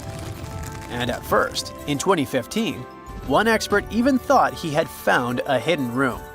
But the glory didn't last for long. A year later, after double-checking, it turned out there were no hidden doorways. By the way, Nefertiti isn't the only legendary woman from Egypt whose burial site remains a captivating mystery. There's a cool legend about Cleopatra that you might enjoy. It's said that she once declared, "No man will ever find my tomb." Kind of fitting, right? After all, the person who's come closest to uncovering her final resting place is a woman. Fast forward a few millennia after she passed away, and while no man has located it, archaeologist Kathleen Martinez believes she might have cracked the code. She's been on the quest for Cleopatra VII's tomb for nearly 20 years, and recently discovered a bust that she thinks represents the famous queen. However, not everyone is on board with her claim. Some experts argue that the bust doesn't resemble Cleopatra at all. Alongside this intriguing marble statue, Martinez's team also unearthed 337 coins, some of which, less controversially, feature Cleopatra's likeness. But the real part is that it's still not officially confirmed. There's no doubt about the existence of the small bust. It's carved from white marble, fits in one hand, and shows a woman wearing a royal crown, according to a translated statement from the Egyptian Ministry of Tourism and Antiquities. The big question, though, is who it actually depicts. While Martinez insists this statue is a representation of Queen Cleopatra VII, many other archaeologists argue that the facial features don't match, suggesting it likely belongs to a princess instead. Sorry, I can't resist the temptation of breaking the magic for a moment. Some folks believe that the whole idea of "no man will find my tomb" is misunderstood. Even if she did say it, what she probably meant was "no living soul," and it wasn't about gender at all. It can as well be just a beautiful legend. Toodaloo! Imagine you were chosen to answer one of history's most important questions. What was the first civilization on Earth? The job description is simple, yet the task is extremely challenging. You need to unearth the proof of the world's first official civilization. Was it the Sumerians in Old Mesopotamia? Or was it the ancient Egyptians spread out along the Nile River? Not to make you nervous or anything, but history is quite literally in your hands. Good luck! Since you can't turn back the clock and visit old Mesopotamia to get the answers to your questions, you'll need to research museum databases in order to get some clues. First things first, we need a definition of what is considered a civilization. It's not just thousands of people grouped together and living harmoniously. There are some key elements that together make a group of people a civilization. Like, for example, the domain of urbanism, aka city building, irrigation systems, and writing. You decide to begin your search by diving deep into the history of the Sumerians, which today hold the position of the world's first civilization. Now, imagine being the first of your kind. This means having no external examples. Rather, it means starting from scratch. First thing you'll need? A piece of land. And since there were no active water companies in the world at that time, you'll need a piece of land with easy access to water. So, the Sumerians settled between two major rivers, known as the Euphrates and the Tigris in southern Mesopotamia around 5000 BCE. Fun fact, Mesopotamia translates to the land between two rivers. On a modern-day map, it's more or less where Iraq is situated today. Together with land, a civilization needs ways to get food. The Sumer civilization had to face a dry and hot climate, but they managed to make agriculture thrive in the region. By diverting river waters and creating reservoirs and dams, the Sumerians allowed for a series of settlements to emerge across Mesopotamian plains. The famous city of Babylon was one of them. You know, the city that supposedly had those hanging gardens? I say supposedly because no definitive proof of the real existence of this monument has ever been found. However, it was considered one of the 7 wonders of the ancient world, and cited as a remarkable feat of engineering in an ancient book published around 290 BCE. Although no record was found of the Gardens of Babylon, the Sumerians were recognized as extremely skilled builders. Their cities were filled with mud brick constructions, and the most impressive ones were known as ziggurats, stepped pyramids that were built for spiritual purposes. The Sumerians built a trade network to supplement scarce resources and started to exchange goods with civilizations rising nearby, like Anatolia and Egypt. The beginning of trade was what drove the Sumerians to develop what is believed to be the world's first writing system. It began as a simple system, likely dating back to 3400 BCE. In this system, each syllable was represented with a drawing. Later, it gradually evolved into a fully formed cursive writing system. Don't believe me? Take a look at this piece from the Babylonian times. This huge basalt plaque is called the Hammurabi Code. It's known to be humanity's first collection of written laws. As far as the story goes, it was carved in volcanic stone around year 1760 BCE. Look at the precision of these carvings. It's quite astonishing. But the content is also surprising, since these 282 rules vary from commercial regulations to strict laws of justice. The thing is, historians don't have a consensus on whether the Sumerians were really the first ones to invent writing. Some think it might have been old Egyptians. Let's pause here. Ancient Egyptian settlements are believed to have started around the year 5500 BCE, which is earlier than the Sumer civilization. But remember I said a civilization needed a few things before it was considered as such. Ancient Egypt consisted of several smaller city-states, such as Memphis, Abydos, and Thebes, spreading out along the Nile River. It wasn't until 3000 BCE that Egypt was unified under one kingdom and lasted as an empire until nearly 1000 BCE. Although there is no consensus on this, some Egypt experts believed that it could have been Sumerian immigrants that founded early Egyptian settlements. The proof could be the presence of cylinder seals made of hard stone, something that was widely used in Sumer. These seals were used to guarantee authenticity in legal transactions, but it's hard to say whether this method was introduced by Sumerian immigrants or simply by trade. Since the time period is not one of the criteria we can use to determine who came first, we'll have to turn to something else. But what? Like the Sumerians, the Egyptians were also highly skilled builders. Duh, they built the famous Giza pyramids and many others all over their territory. In order to enhance their building techniques, they delved into developing a more profound understanding of mathematics. They developed a new form of measurement called the cubit, which was the equivalent of an arm's length. The Great Pyramid, for instance, is 440 cubits per 440 cubits. They were also innovative astronomers, combining their mathematical skills with attentive astronomical observation. They were the first civilization to use a 24-hour division of the day. And they even created a solar calendar, which was the first dating system in history to feature 365 days in 1 year. Okay, it's undeniable how impressive they were. But some experts say that the dispute has to be settled through the comparison of their writing systems. Hieroglyphic writing, the first Egyptian style of writing, is said to date back to 3000 BCE. It was a composition of over 700 symbols, which were carved in stone. For a long time, researchers believed that the Sumerian writing had come before Egyptian, but in a recent discovery made by Yale researchers claims otherwise. Archaeologists have discovered a panel of 4 signs that are believed to have been written around 3250 BCE. Oh, and they've also found another rock drawing depicting a pregnant elephant that can date back to 4000 BCE. Now, there's also a third possibility that fewer people seem to mention: the Indus Valley Civilization, also known as Ancient India, located around the area of modern-day Pakistan and India. The Indus Valley Civilization is also a contender for the oldest civilization due to the uncertain historical origins of the Hindu collection of texts known as the Upanishads.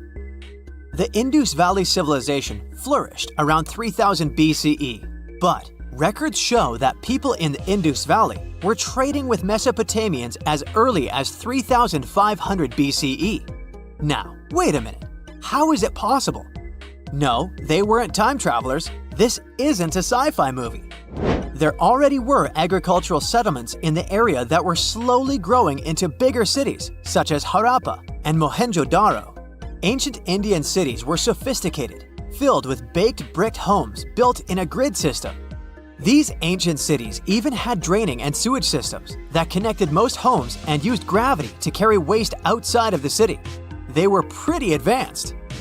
They were also an extremely religious civilization, and Hindu beliefs were at the center of their practices. Despite that, their cities weren't filled with spiritual buildings. Actually, Mohenjo-Daro's most important building was a public bath. Interesting, huh? Now, why can't we know if they were the oldest civilization on Earth? Even if some historians suspect that the origins of the Indus Valley people can be traced back to 5000 BCE, there is no concrete evidence of this, only speculation. The best proof we have is the Upanishads. The Upanishads are texts filled with philosophy, mantras, and ceremonies. The thing is, part of Hindu practices included memorizing and passing down the wisdom of the Upanishads in oral form. So it took a while before it appeared as a written script. Well, I'd say historians aren't really sure what was the world's first civilization. We can only guess at this point, but who knows what new discoveries might reveal.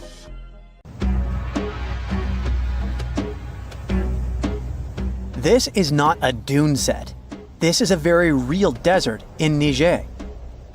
Jado was probably built by the nomadic Sao people and is filled with ksars, which are fortified houses made of salt and clay, with giant walls and secret passages.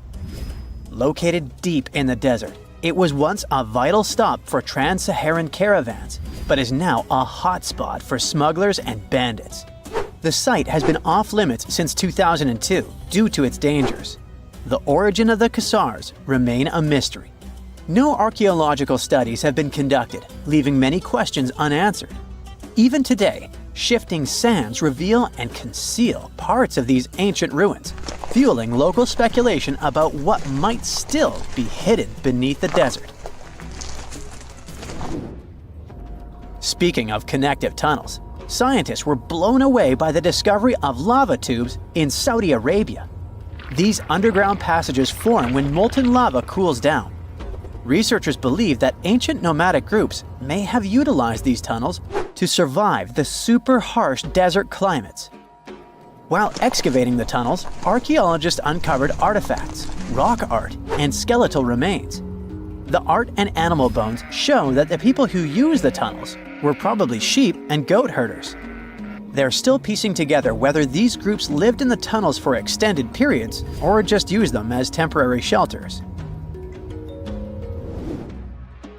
The Great Pyramid of Giza has been standing for thousands of years, but it's still hiding secrets. Using special scanning technology, scientists found two hidden structures under an ancient burial ground. The first is a shallow L-shaped structure, and below it is a much larger space that could be a final resting place or a chamber. The smaller structure was filled with sand on purpose, while the deeper one might be an empty chamber. Experts believe the two are connected, possibly as an entrance leading to a secret chamber. This is big news because it might give us some more insight into who built the pyramids and why. The world is full of ancient writing, but some messages refuse to give up their secrets, like the mystery of the Bashplemi tablet. This unusual stone, pulled from a lake in Georgia, is covered in symbols no one can read. Even with modern technology, experts are completely stumped. The tablet is about the size of a book, with 60 symbols carefully carved into its surface, but 39 of them don't match any known language. Some resemble scripts from ancient civilizations in the Middle East, India, and Egypt, but none are an exact match. To make things even trickier, part of the tablet is broken off, meaning a piece of the puzzle is missing forever. To rule out a hoax, scientists studied the tablet closely. They confirmed it's made of vesicular basalt, an extremely tough local rock. Whoever carved these symbols must have been really skilled. Based on similar archaeological finds, experts believe the tablet could date back thousands of years, possibly to the late Bronze or early Iron Age. Some symbols repeat, which could mean they're numbers. Maybe it's an inventory list, a record of battles, or even an offering to the deities. Until someone cracks the code, the Bashplemi tablet remains an unsolved mystery from the depths of history. Experts are still stumped with what this Minoan disc might mean. The Phaistos disc is one of the most mysterious finds from the Minoan civilization. This 6-inch clay object, discovered in 1908, has strange spiral markings that no one has fully decoded yet. The disc has 241 symbols on both sides, showing everything from people and animals to tools and plants. Experts have come up with many theories about what the symbols mean. Some think it's an early form of Greek. Others suggest it's a prayer or a hymn. And some even believe it could be a letter from a king in Anatolia to a Greek ruler. Let's see who will be the first to figure this out. It's always a fun day at an archaeologist's office when they find something as big as a 2,000-year-old marble head. A French archaeologist mission went digging inside an old medieval house near Alexandria in Egypt and found a statue's head depicting an old, possibly ill man. This statue dates from the last Egyptian dynasty before it became part of the Roman Empire, and the site where it was found is associated with the likes of Cleopatra and Mark Antony. For archaeologists, even the smallest finds at this site means a lot. You've heard of Lucy, right? The Australopithecus that was an early ancestor for us humans. Well, scientists found some of her species' footprints somewhere in Tanzania. The so-called Laetoli footprints are over 3 million years old. The trail stretched 88 feet and has about 70 footprints, left behind when a bunch of early humans walked across some wet volcanic ash. What's cool is that these early humans were already walking on 2 feet, like us, not all hunched over like apes. The close spacing of the prints shows they probably had short legs and a shorter stride than we do today. In an ancient Egyptian temple, archaeologists uncovered a shrine unlike any other, a place dedicated to falcons and two mysterious deities. One deity had a falcon's head, while the other wore a crown with a sun disk and cow horns. But the most baffling discovery was an inscription that read, "It is improper to boil a head in here." At the heart of the shrine, there are 15 headless falcons carefully arranged on a pedestal, likely as offerings to the falcon-headed deity.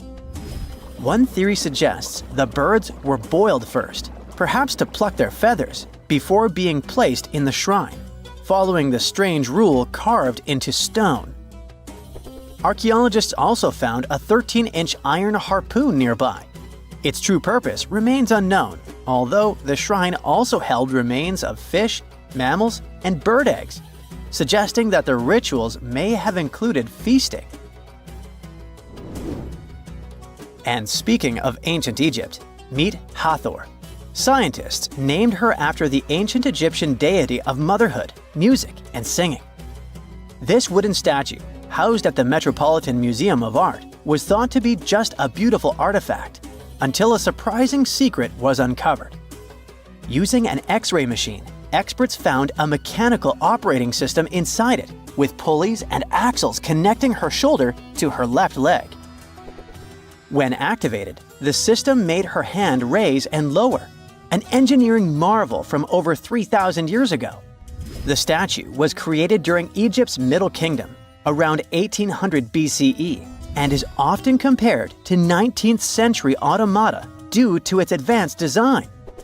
It's believed the statue was used in religious ceremonies, symbolizing Hathor's role in dance and music. An unexpected discovery happened in northern Kuwait, where a Kuwaiti-Polish team uncovered a mysterious 7,500-year-old statue.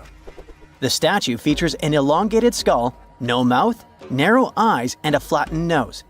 This feature is thought to be an Ophidian figurine, named after the Greek word for snake, and it was likely made by the Ubaid culture, a civilization known for their pottery skills. While no one knows exactly what role this weird statue played, it might have been linked to rituals or symbolic practices. Some scientists think these figurines, found in homes or final resting places, were tied to important cultural beliefs. We couldn't mention unresolved mysteries of this world without speaking about these elongated skulls. In the deserts of Peru, researchers uncovered 5 ancient skeletons, 2 with unnaturally elongated skulls. While head shaping was common in many cultures, these skulls defy explanation. Local legends tell tales of the so-called gentiles, a mysterious race banished underground by the powerful deities. Some say this is what the skulls represent. Others think this is some type of genetic anomaly, which was confirmed after finding an infant skull, too large to be artificially shaped. Secant, cosine, tangent, sine, 3.14159. Yeah, that was the cheer we heard coming from the trigonometry club back in the day. For the rest of us in math class, terms such as sine, tangent, and pi were just bewildering. Who invented these and why? Was their only purpose to make it harder for students? Well, not quite. Trigonometry was invented by the ancient Egyptians. They needed this knowledge to construct pyramids, and they did a pretty good job too. The Great Pyramid in Giza still stands today, some 4,500 years after it was built. No recalls either. So let's get out of that classroom and on a journey through time to reveal the secrets behind the ancient Egyptians' precision. Here you are, standing on the Great Pyramid's construction site, some 9 miles from Cairo. Well, the city still isn't there, as you're surrounded only by the desert and teams of construction workers. They're transporting large stone blocks weighing 2.5 tons each. They're inside a wooden sled that sits on large rollers. A crew of 8 men rolls these blocks along the ground. You immediately think of the rollers on a supermarket cash register. The principle is exactly the same, but the scale is greater, much greater. Scientists estimate that the Egyptians used 2.3 million such blocks in the Great Pyramid alone. And the block in front of you is one of the lighter ones. The heaviest of them weighed up to 15 tons. But where did all these blocks come from? Most of them originated from quarries around Giza. It's not that impressive, you think, but wait until you hear how ancient engineers transported the granite used in construction over 500 miles to the pyramid. There were no railways or highways back then, but the mighty Nile was always there. Researchers even believe that the Egyptians dug a canal to connect the Nile directly to the pyramid's construction site. All they had to do then was to wait for the flood season to begin, and voila! The rising water levels floated the heavy stone blocks for them. But how did they lift the enormous stones on dry land to stack them up to the top?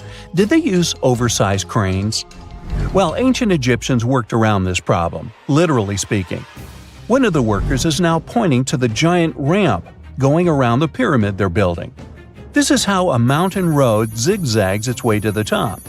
If the ramp went directly to the top of the pyramid, then workers couldn't pull the stone blocks along it. It would be too steep. Scientists have calculated that 8% could be the maximum incline. So ancient Egyptians just extended the ramp around the pyramid. Again, these are all theories, as the ramp could have been inside the pyramid, as some researchers suggest. The exact building method is still a mystery, guarded by the Sphinx. That's its real name, right? Wrong. As the Great Sphinx is just the statue's alias. You know, the name writers take when they want to hide their true identity, or a singer's stage name. The Sphinx's real name, translated from Egyptian, means Horus in the horizon. That was the name for the Egyptian deity of the sky. The trail of mystery doesn't end there. As a man walks past you with a bucket of paint, he's going to add a touch of color to the Great Sphinx. Researchers found specks of this red color next to its ear. That was some strong paint, as it survived for thousands of years. You are now standing straight in front of the Sphinx. You look up. It's very tall, right? 66 feet to be precise. Now resist the urge to take a selfie. You can do it. Now you notice something else. It looks like the Sphinx is in the center of a giant triangle in the back. That's one side of the Great Pyramid. And no, your eyes are not playing tricks on you. The Sphinx really does sit in the center of the pyramid's lateral face. Here's where math comes in handy. A pyramid has 4 sides, called lateral faces. There's also a 5th face, the base, but that's not visible. It's, wait for it, face down. The Sphinx has one last mystery to reveal: its age. Scientists agree that Pharaoh Khafre built the Sphinx. He ruled after his father, who had built a great pyramid nearby. So both structures were finished around the same time. Let's talk about numbers again. You've heard of Cleopatra, the Egyptian princess described as a woman of great beauty. Hello? She saw the pyramids, but she lived closer to the time of the first iPhone than the time of the people who built the pyramids. Fascinating, right? You can see thousands of people around you. They're working hard to build the pharaoh's tomb. But how many of them are there exactly? One Greek philosopher estimated there were as many as 100,000 workers. Seems like an okay number for such an enormous structure, but it can't be true. Science simply can't back up this number. Egyptologists put the total number of workers at 30,000. And yes, Indiana Jones was one of them, at least on the big screen, but he showed up late. Egyptologists know a lot about the pyramids, but not everything. Not because they don't want to, but because they haven't yet dug up enough evidence. They can only guess how the building process went. First, engineers would arrive to choose the right spot and do the necessary measurements. That's why they needed all that complicated math. Then, it's time for sourcing the material, the large stone blocks I mentioned earlier. When boats deliver them to the site of the future pyramid, workers can finally do their thing. They operated in smaller groups, but there were at least 2,000 of them chiseling and carving away at any given time. Sounds like a typical construction site today? Well, that's because it is, just thousands of years ago. It's amazing what ancient Egyptians were able to achieve with just copper and stone tools. The pyramid is now complete in front of you. But is it the same pyramid we see today? Why is this structure shining bright in the desert sun? Isn't it supposed to be a dusty yellow color? Well, no. Human activity and the elements have completely stripped the outer layer of stones over time. Expert craftspeople polished these blocks using nothing but stone and sand. The end result was a smooth and shiny rock. On the day it was completed, the Great Pyramid of Giza was a perfect triangle of light. Its polished sides acted like giant mirrors, reflecting the powerful Egyptian sun. This is the point where you should put your glasses on, and that shiny thing you see at the pyramid's very top is actually gold. The capstone at the top of the pyramid is called a pyramidion. It was covered in sheets of gold. As you can guess, these were the first stones to disappear. Let's make another stop before we get you back to your classroom. We travel to the British Isles, and no, Stonehenge isn't our destination.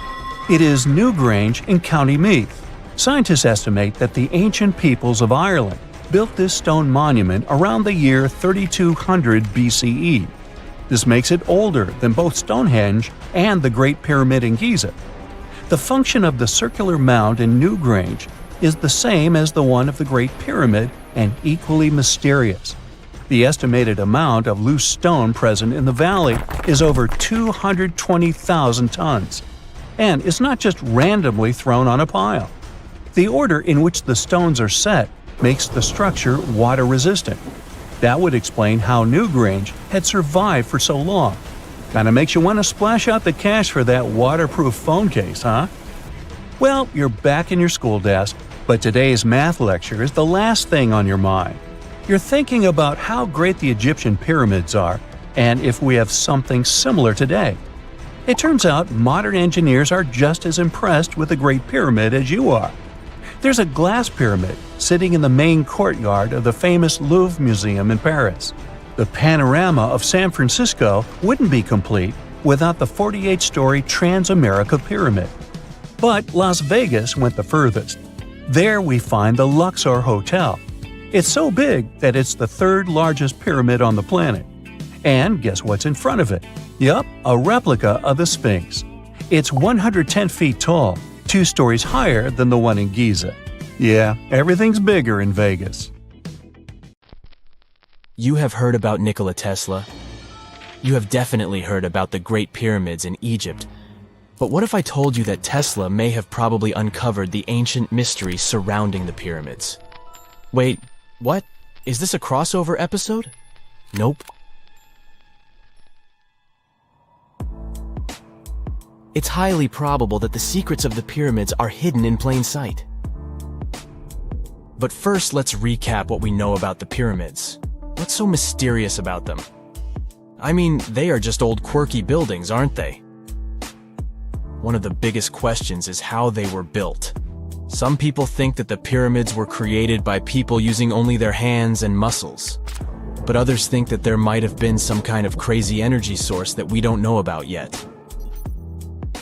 Like, what if aliens helped out or something? Just kidding. But this idea of some unknown energy source being used to build the pyramids has been around for ages.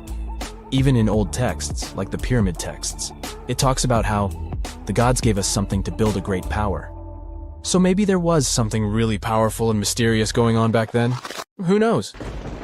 Back in the early 1900s, he got obsessed with the Great Pyramids of Egypt.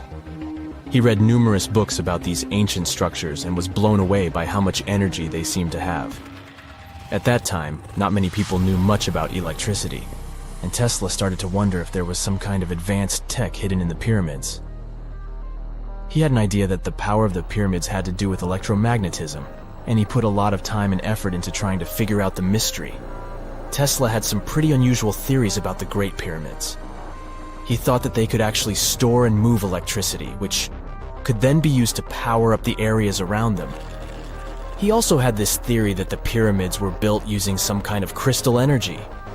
He believed that the chambers inside the pyramids could have these super powerful crystals that could control the electromagnetic fields. But that's not all. Tesla also had this idea that the materials used to make the pyramids had properties that allowed them to trap energy from the sun and the moon. And not just a little bit of energy. He thought that the pyramid could actually create this massive energy field that could light up whole cities or even brighten up dark places. He thought that the pyramids could be used as giant power plants to generate electricity and run machines.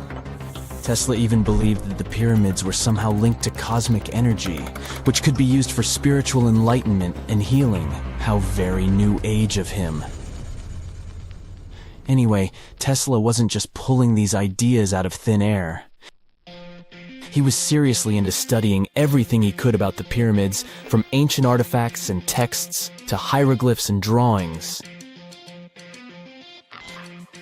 And he came up with this idea that the pyramids were designed to be energy amplifiers, and some kind of unknown energy source was used during their construction.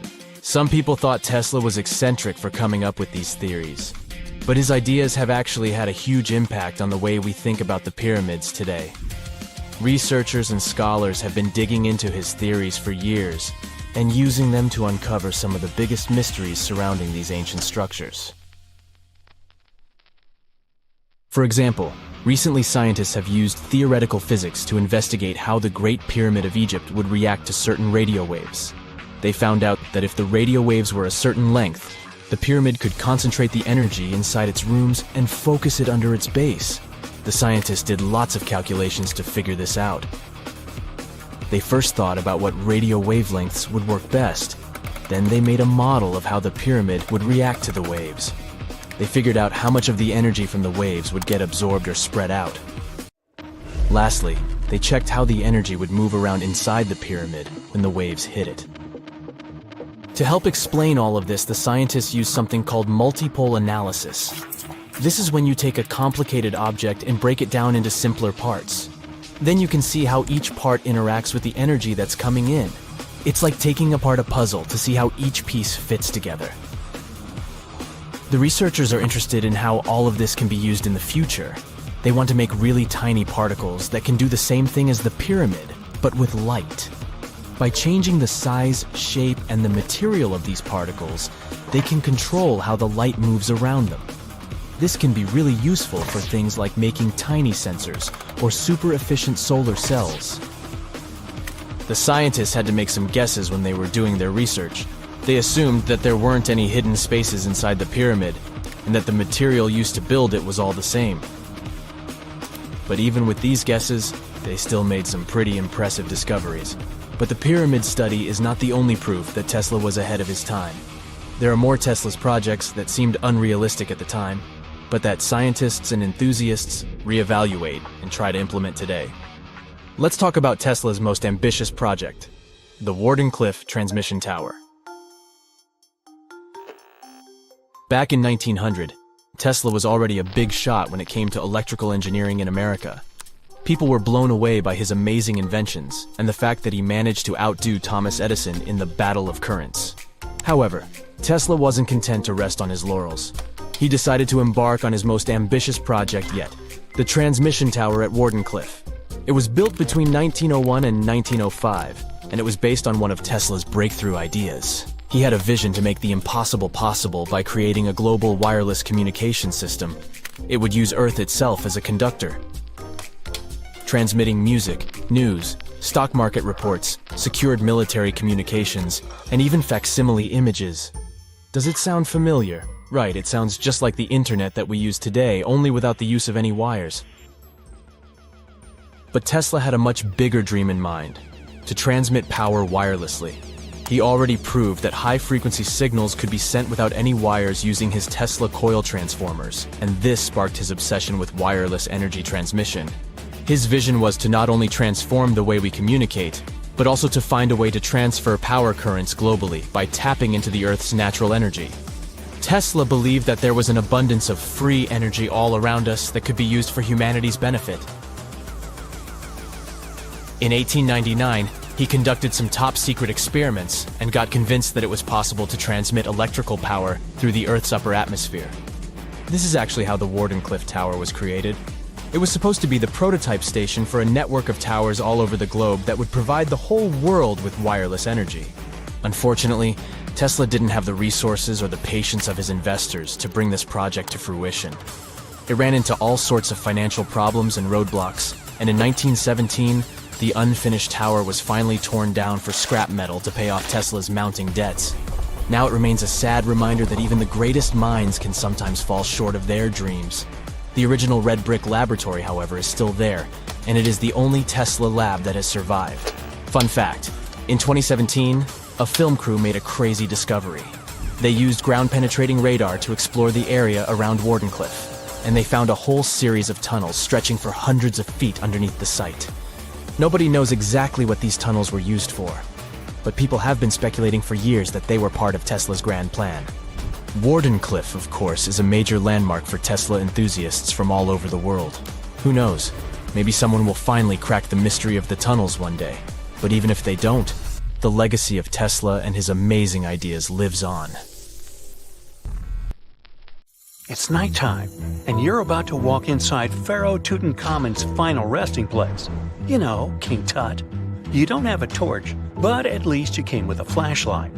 You walk down several flights of stairs and observe how the walls are carved in hieroglyphics and what looks like a spell. Those who take anything from this place will be doomed for life, the spell says. Even if you don't really believe it, this scares you a little bit. You find a huge stone door. Is it a trap? You manage to open it, but oh no, it's only an empty chamber. You check your map. It seems like you're heading in the right direction.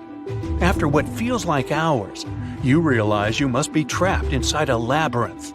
You try to retrace your steps, but you can't find the door where you came in from anymore. That's it, you think to yourself. You've fallen for the Pharaoh's trap. What's worse, you didn't bring a lunch.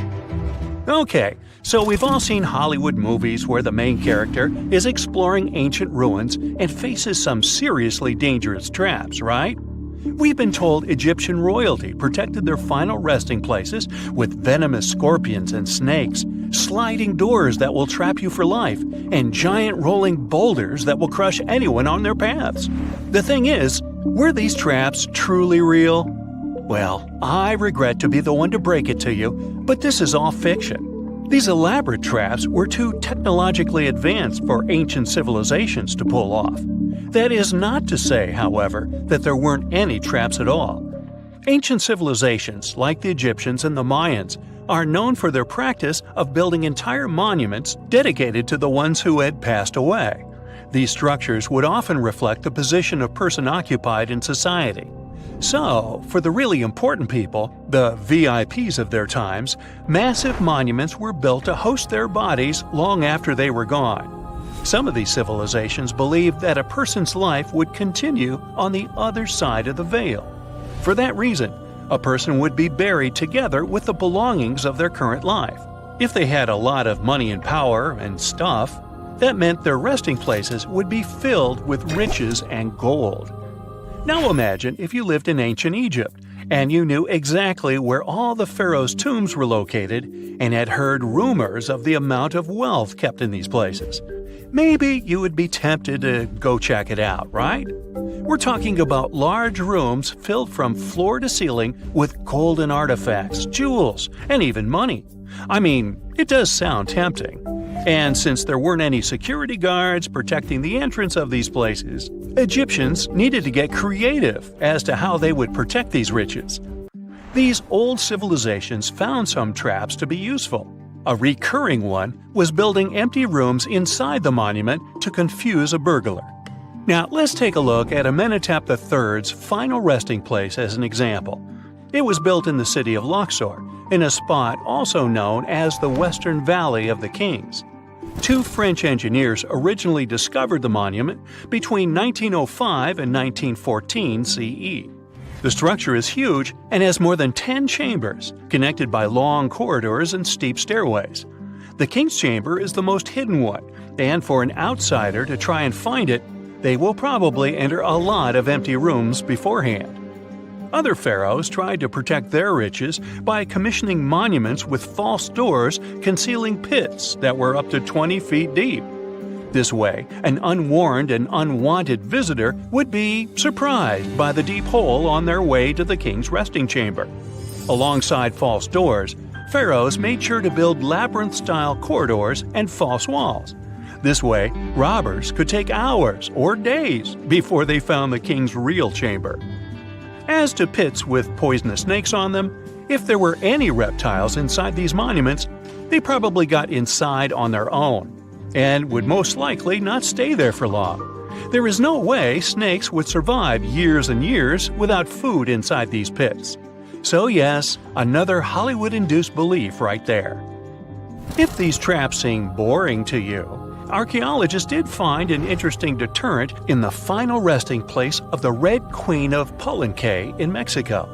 Palenque was one of the most powerful Mayan cities in pre-Columbian Mexico, and the Red Queen was believed to be the grandmother of the last Mayan king, undoubtedly a person of immense importance to the empire. In her honor, a huge monument was built to keep her body after her passing. The discovery of the tomb itself was already thrilling. Archaeologists found an ancient monument when digging at the site back in 1994. The first thing they found was a room with a hidden door. Once they opened the door, they discovered a long corridor.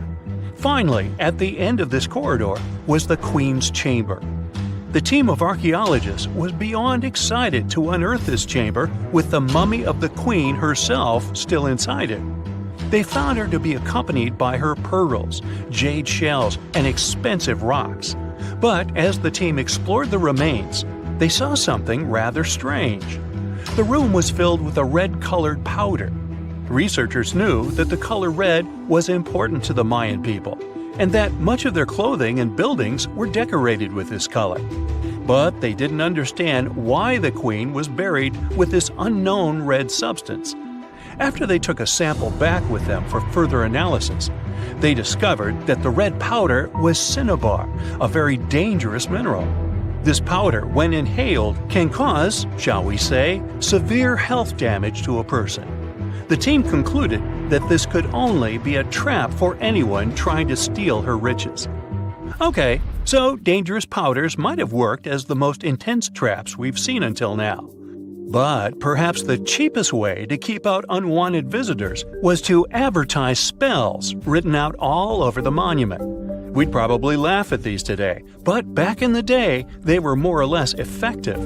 Spells usually said that the person who took anything from that place would meet a tragic fate. Some spells said that robbers would lose their houses in big fires or terrible floods. Other spells said burglars would have incurable and undiagnosed health issues, but they weren't really enough to stop people from taking any gold. There are some stories surrounding how these spells might have been real. One of them is from the famous British Egyptologist Howard Carter, the one responsible for unearthing Pharaoh Tutankhamun's resting place in the 1920s. After months of unsuccessful digging, Carter discovered the tomb's existence by chance. He found the entrance to a stairway right beneath the soil where he had been searching all those months. With the help of a team, he cleared the piles of sand blocking the stairs and discovered a doorway. The door had several royal symbols carved into it, and Carter knew this could only mean a very important person had been buried there. And he was right. With a chisel, he made a hole in the top left-hand corner of the doorway and lit his vision with the help of a candle. He couldn't believe what he was seeing, the reflection of several golden and jeweled items crowding the chamber before him. Lost for 3,000 years, Carter had just discovered the final resting place of King Tut. But the story didn't finish here. This discovery was accompanied by a series of unfortunate events that led people to believe it had something to do with the pharaoh's spell. Carter himself mysteriously passed away just a few years later, and some of his assistants lost their houses in floods, just like one of the spells threatened. Some say it's just coincidental, as there's no real proof of these things being connected. Well, what do you think? Was this an effective trap after all? In the late 17th and early 18th centuries, Europe was infested by vampires. The situation got so wild that authorities stepped in, and even military officers investigated these creepy cases. And their conclusion was clear. Yep, vampires are definitely real. Now, we're talking about a long time before Dracula showed up in books and movies. Back then, people genuinely believed those who had passed could rise and drain the living of their blood. Tragically, their victims would not survive the encounter. But vampires didn't stay at rest. Instead, they continued walking, interacting among the living and infesting villages. These beliefs spread rapidly, causing panic across regions. It all kicked off in Eastern Europe, specifically Serbia. Villagers started panicking after mysterious passings occurred one after another. Take the story of Petar Blagojevic, a Serbian peasant who passed in 1725. Shortly after his burial, villagers claimed that Petar returned, knocking on doors and asking for shoes or food. Sounds harmless, right? Well, not really. Within days, those villagers began mysteriously passing away too. 9 people perished in total. Everyone freaked out, insisting Petar was responsible, as if he managed somehow to come back from the grave at night to feast on the living.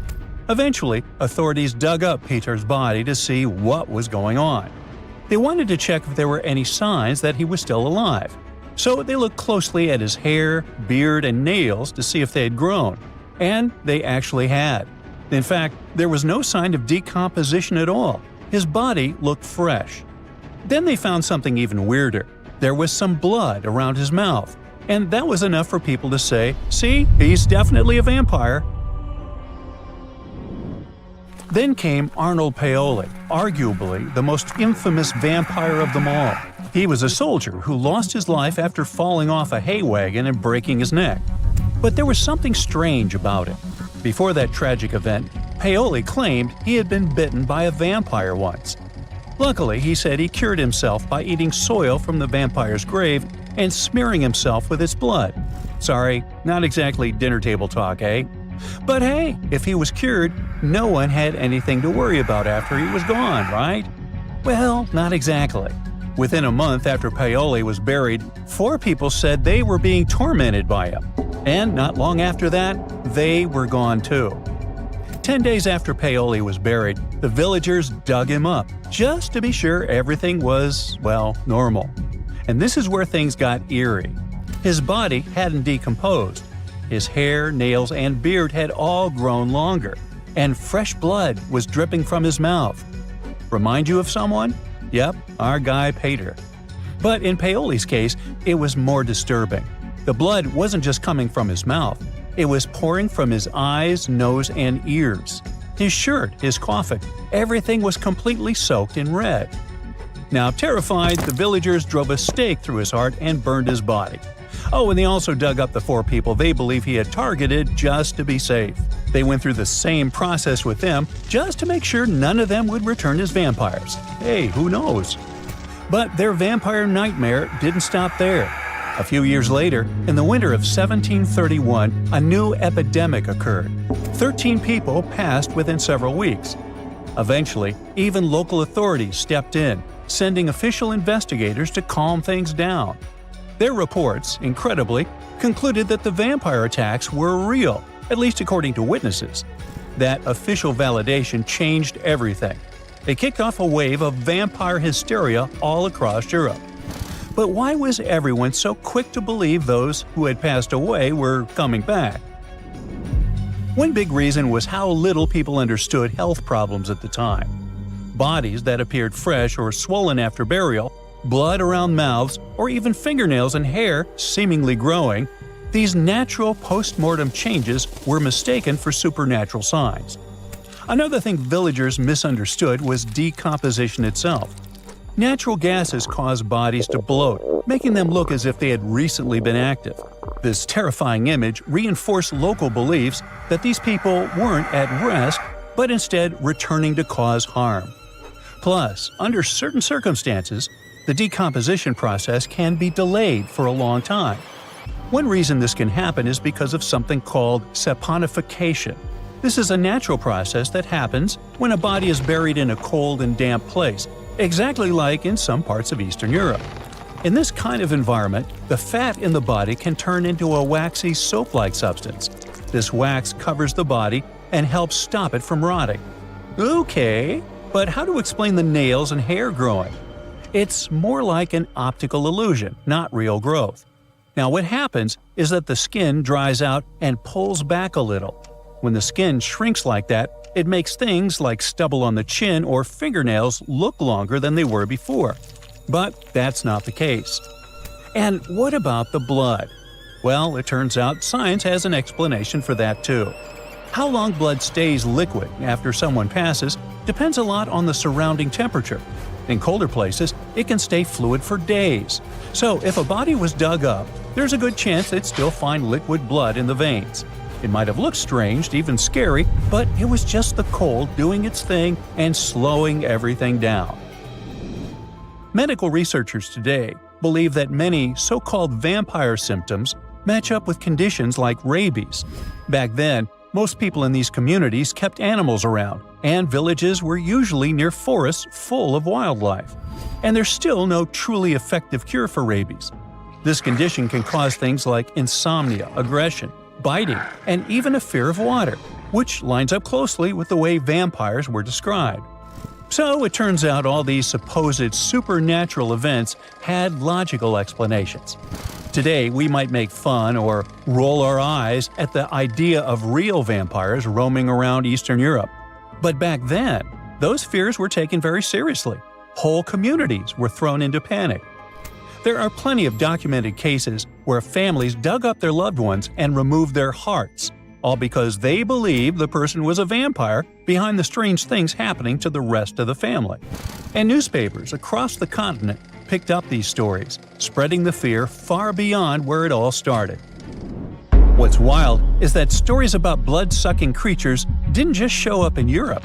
Similar myths popped up across different continents and time periods. In the Philippines, for example, there is the manananggal, a flying creature that splits in half. In Chile, they've got the peyote, a shape-shifting being that drains blood.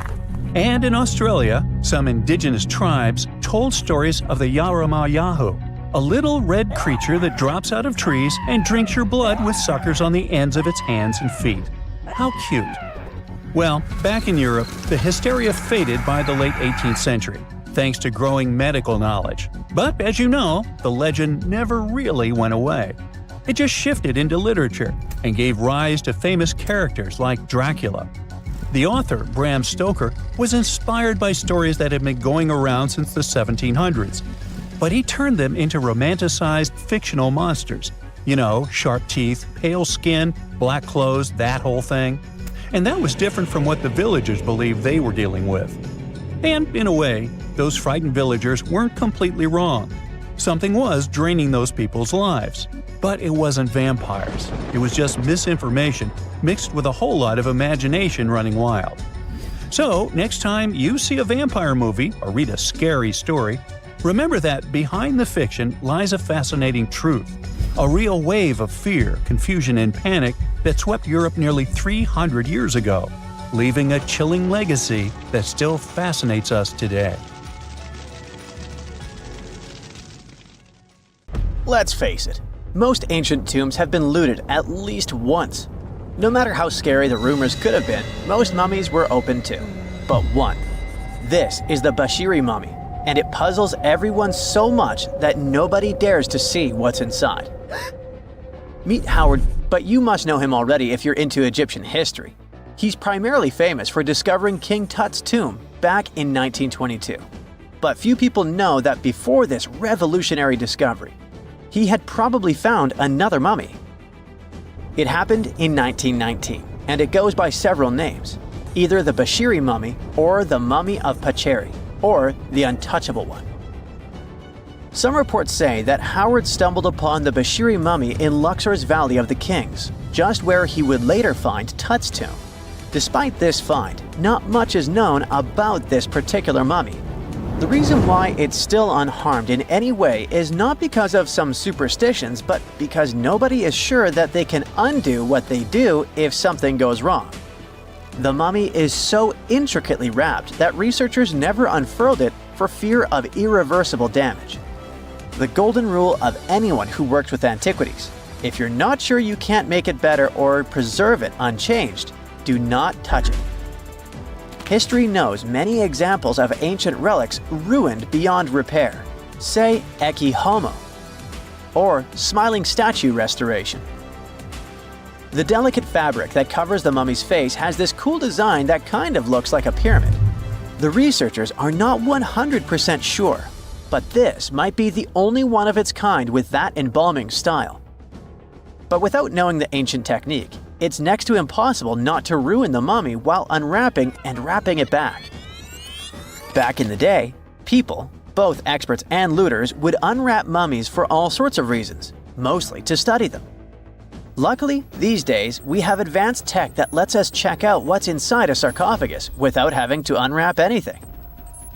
After taking a closer look at the Bashiri mummy, researchers figured out that it belonged to a man who was around 5.5 feet tall and lived during the Ptolemaic era, which makes this mummy roughly 2,300 years old. The Egypt Museum shared that the X-ray scan also uncovered an inscription of the guy's name, but it's a bit tricky to tell if it says Pacheri or Nenu, adding to the intrigue. The museum also pointed out that the fancy casing the mummy is in features all sorts of decorated scenes. You can see the mummy lying on a bed, flanked by deities Isis and Nephthys, along with the 4 sons of Horus. Plus, there are 2 images of the funerary god Anubis at the feet of the casing. By the way, Bashiri mummy is not the only one that has remained untouched. This is Issa Temkebde, and Gaston Maspero, a French archaeologist, made the decision to leave her mummy untouched, wanting to keep her resting peacefully since she was in such amazing shape. He did mention, though, that her tomb had been raided long ago.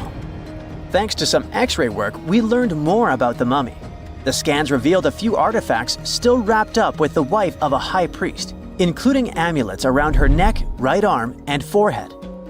The X-rays also showed she had some dental issues and arthritis in her knees.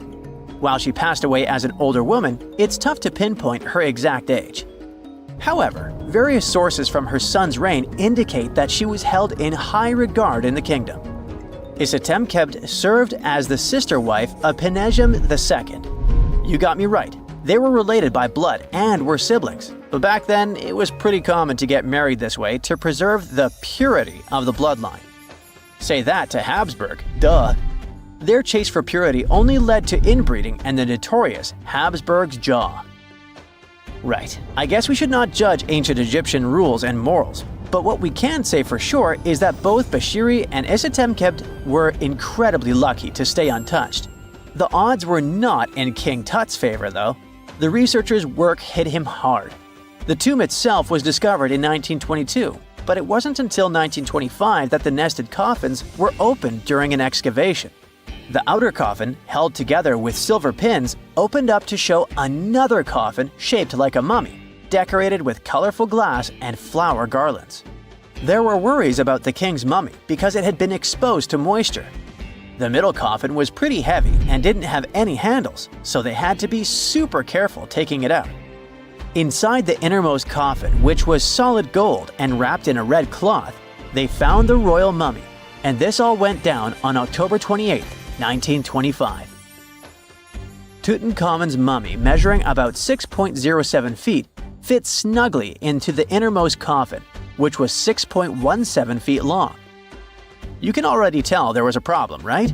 Imagine how hard it is to extract something as fragile as an ancient dried-up mummy, especially when there's not much room for maneuver. Plus, the mummy looked sus. It was pitch black. Howard Carter, the lead archaeologist of the expedition, estimated that around 2 buckets worth of oils had been poured over the mummy. But care had been taken to avoid the mask and feet. It was made to preserve him better. The body was positioned at a slight angle in the coffin, and there was a noticeable difference in the amount of dark oils on the right and left sides, indicating that the coffin might have tilted while being lowered into the sarcophagus. This oil created moisture inside the coffins, and over time, it reacted chemically, which Carter described as a sort of slow, spontaneous combustion, leading to the carbonization of the linen wrappings. Unfortunately, the combination of heat and moisture took a toll on the mummy's trappings as well. The crooked flail fell apart, the resin scarab cracked, and the threads holding the hands and mummy's bands started to decay, making everything quite fragile. Plus, the oils hardened over the years, effectively gluing the mummy and mask to the coffin's bottom. To try and separate the mummy from the inner and middle coffins, they were placed in the sun for several hours, reaching temperatures of 149 degrees Fahrenheit. Despite this effort, the mummy remained stuck, so the initial examination had to be done right where it was. The first part of Tutankhamun's mummy the researchers checked out was his lower legs and feet, meaning they started the examination from the bottom up. As they peeled back the bandages, they uncovered the first of many treasures wrapped up with the king. They took their time to carefully document and photograph everything they found. The inner layers of bandages were in pretty bad shape, mostly turning to dust, making it tough to figure out how everything was originally wrapped. Still, the overall methods matched what was seen in other nobles' mummies from that time. Lots of folded linen pads were used to shape the torso and thighs. The outer and inner bandages were made from fine linen, while the middle layers were coarser. They had some intricate bandaging around the shoulders and chest with a similar style around the groin. Each limb, along with fingers and toes, which were fitted with gold caps, was wrapped separately. Tutankhamun even wore gold foil sandals on his feet. They hoped to separate the mummy from the coffin by removing the outer bandages, but the resins had stuck the body to the coffin. So, the researchers ended up chiseling it out. To do this, they had to cut the torso in half at the hips and disarticulate the arms to continue unwrapping. Each part was treated with hot paraffin wax for stability, and later the hands and feet were reattached with resin. Finally, they used hot knives to detach the head from the mask. To check the teeth, it was decided to make an incision around the jaw and neck, which was later fixed with resin. So technically, the scientists did all they could to preserve the mummy, but still, in a way, it ended up being damaged beyond repair. What do you think? Should they have left it in the coffin? Or did they do the right thing? Let us know in the comments. Egyptian archaeologists made an extraordinary discovery near Cairo just recently. Drumroll, please. The most ancient and most complete mummy yet discovered in the country. Yes, they were keeping it under wraps. The 4,300-year-old mummy was found in a group of tombs close to the step pyramid of Djoser, dating back to the Egyptian Old Kingdom. It was covered in layers of gold. The team also found several other tombs, including one belonging to an ancient Egyptian official and another belonging to a secret keeper who had the power to perform special ceremonies. Another interesting tomb was that of a writer, which featured the largest statues ever found in the area. This vast burial site is also home to more than a dozen pyramids and resting grounds. Probably one of the most famous mummies in the world is that of Hatshepsut. She ruled Egypt like a boss for around 20 years, building all sorts of impressive buildings and creating new trade routes. But when archaeologist Howard Carter found her tomb in the Valley of the Kings, her sarcophagus was empty. However, Carter did find two coffins in another tomb, one of which belonged to Hatshepsut's wet nurse and the other to an unknown woman. In 2006, a team of specialists decided to investigate whether that mysterious lady was the queen herself. They found a molar tooth in a wooden box with Hatshepsut's name on it, and when they compared it to a gap in the mummy's mouth, it was a perfect match. Ramses II was a pretty impressive ruler, but it was his mummy that eventually made history. Now, we don't hear too much about his daddy. Okay, I'll stop. Ramses is considered to be the most powerful pharaoh in all of Egypt, as he reigned for a whopping 6 decades. He also lived to be over 90 years old. Now that's pretty amazing, considering the time he lived in. Ramses II supposedly had over 100 offspring too. Talk about a big family. When he passed away, his body was originally buried in the Valley of the Kings, but some sneaky guys tried to rob his tomb of all his treasures. Officials back in the day weren't having any of that though, so they moved his body to a secret location to keep it safe. Fast forward to the 1800s, and Ramses II's mummy was discovered along with a bunch of other rulers and important officials. But it wasn't in the best condition, so archaeologists flew it to Paris to get it, pampered. Problem was, he couldn't just be transported into another country. The only solution available was to give Ramses II his own passport. His occupation was listed as king, and the document even featured his photo. You know, most mummies aren't necessarily known for having the most hydrated skin. But that of an ancient woman, also known as Lady Di, proves otherwise. No, not that Lady Di. This wealthy lady from ancient times was discovered in an ornate tomb in 1971, and she looked fabulous, if we can say so about a mummy. Thanks to the special conditions in her tomb, like the moisture in the environment and the lack of oxygen, her body was almost perfectly preserved. Her skin was soft, her hair was on point, and she was still flexible. The museum that now proudly displays her mummy also shows a ton of fancy items that were buried with her, like dinnerware and musical instruments. Archaeologists investigated the mummy further and discovered that she passed away from a heart attack at around 50 years old. Even though it hasn't been around for over 2,000 years, Lady Di is still making history. The mummy of Otzi the Iceman was discovered in the Alps in 1991. Austrian authorities initially thought he was a modern mountaineer because he was so well preserved. Turns out, he was actually from the Copper Age. He was found in a mountain pass over 10,000 feet above sea level.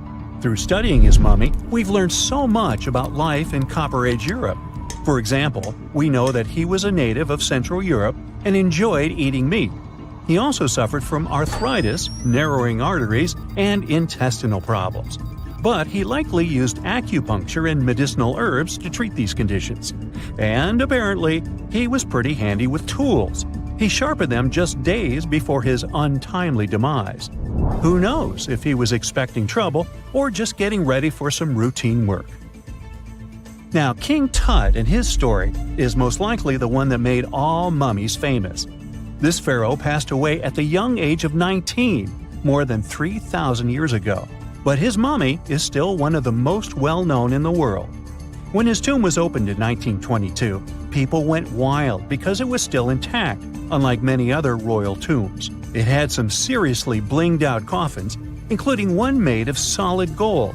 Not only did Tut's tomb give us a glimpse into ancient Egyptian history, but his mummy also taught us a lot about the time he lived in. DNA analysis helped identify his parents and revealed that the pharaoh had a rare bone disorder that might have made walking a bit tough. Now, Ginger is most likely one of the coolest mummies you'll ever hear about. He's like a time traveler from 5,000 years ago who's still looking fly with his golden hair and perfectly preserved nails.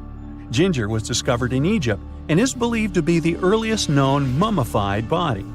Before people even knew about mummification, they used to place bodies in shallow graves in the hot, dry sand. And since the sand absorbed all the water, bacteria couldn't reproduce and the body was preserved naturally. Now, scientists are not sure if Ginger's preservation was intentional or not, but since he was buried with some pottery vessels, it's likely that whoever buried him knew some serious preservation techniques. If you want to meet Ginger in person, he's currently chilling at the British Museum. One Dutch art collector bought a statue from Asia and ended up finding a weird discovery. The statue contained a mummy hidden inside. Unfortunately, the body was too fragile to move, so they had to leave it there. The coolest part is that this mummy is over 1,000 years old and was on display for 200 years before being encased in the statue. When scientists did a CT scan, they found out that the mummy was filled with paper scraps covered in writings. Experts think he might have done this thing called self-mummification, which is a pretty intense process involving a special diet and tea that makes your body less prone to bacteria. Only a few people could handle this ritual, and those who managed to do that were seriously respected. No other Egyptian queen has baffled scientists and historians like the stunning Nefertiti. Based on her statues, she was known for her slender neck, wide eyes, and high cheekbones. Her name translates to "the beautiful woman has come." Talk about living up to your name, huh? Even though she wasn't a pharaoh herself, Nefertiti still managed to leave a lasting impression. Written records suggest that, as a wife and queen, she held an incredibly influential role. Because of her power, she was indeed admired, but she also managed to make quite a lot of enemies throughout her life. She was also related to King Tut, but not biologically. Rather, she was his stepmother. So far, locals have yet to identify her mummy, but that may soon change. A local Egyptologist who has been busy excavating tombs in the Valley of the Kings has found 2 mummies that he believes could be Nefertiti and her daughter. According to specialists, we may soon finally get a definitive answer about the identity of these 2 mummies. And if one of them does turn out to be Nefertiti, we could be in for a real treat. DNA analysis and CT scans of the mummy could give us the most complete and accurate image of the queen that we've ever seen. It's crazy to think that we've only scratched the surface of what lies beneath modern-day Egypt. Nefertiti ruled during a time of great power and prosperity in Egypt, but unfortunately passed away in a period of social turmoil, leading to her gravesite being lost. Now, where's my mummy? When you hear the word mummy, you might get a chill down your spine. That's because most of us associate this word with those creepy characters we've seen in some scary movies. But in reality, mummies have helped us understand a lot about ancient civilizations, their rulers, and about how people used to deal with losing their loved ones. The people most famous worldwide for their mummies are the ancient Egyptians. They believed that some sort of existence after passing away was possible, if certain conditions were met. That's why they insisted on preserving the human body through the process of mummification and placing the mummy in a furnished tomb, kind of like giving it a fully functioning apartment of its own. Why did they believe in this? Well, because they were deeply connected to their natural environment for the most part. They saw the natural cycles around them, like how the sun rose every day, followed by the moon, or how new life was always sprouting from plants, even after they had wilted away. They also believed that the powerful spirit Osiris, who represented the cycle of passing away and resurrection, played a role in this process. To prepare for the afterlife, the ancient Egyptians followed certain rituals, like mummification, which involved using materials like honey, resins, and incense to preserve the body. There's no other mummy more popular than that of King Tut. He was a young pharaoh who ruled over 3,000 years ago in Egypt.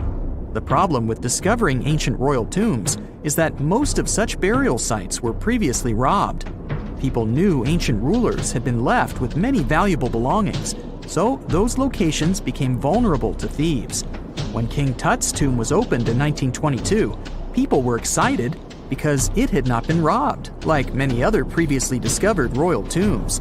That's how well hidden it was. Inside, his mummy was encapsulated in a total of 3 coffins, including one made of gold.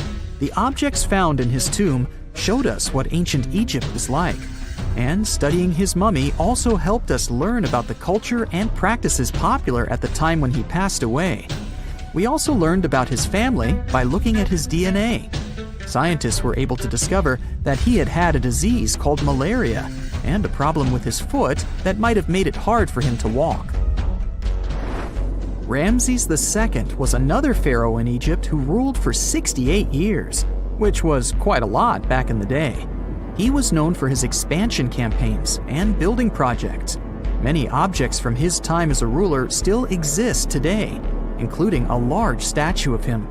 Ramses II was about 6 feet tall and lived to be about 90 years old. After looking at his mummy, scientists concluded that he may have had a medical condition that affected his spine. Now, remember those thieves I mentioned before? They are probably the reason why Ramses II ended up in a plain coffin in a secret collection of royal mummies at Deir al-Bahari, which was rediscovered in 1881. Thankfully, archaeologists were able to identify him because his journeys had been recorded on his wrappings. The process was really tedious too. In fact, in ancient Egypt, the mummification process could take a staggering 70 days to complete. A special person would say a very specific speech while delicately handling the body and drying it out using a type of salt called natron. They also used linen and resin to make the body look more lifelike and to wrap it in cloth. The tomb was equally as important for ancient Egyptians. The walls of King Tut's tomb, for example, were adorned with intricate artwork that depicted his journey to the afterlife, from his burial procession to his passage through the underworld. The ancient Egyptians believed that everyone made this journey after passing away, and they filled their tombs with items and paintings to help the person in their spiritual travels.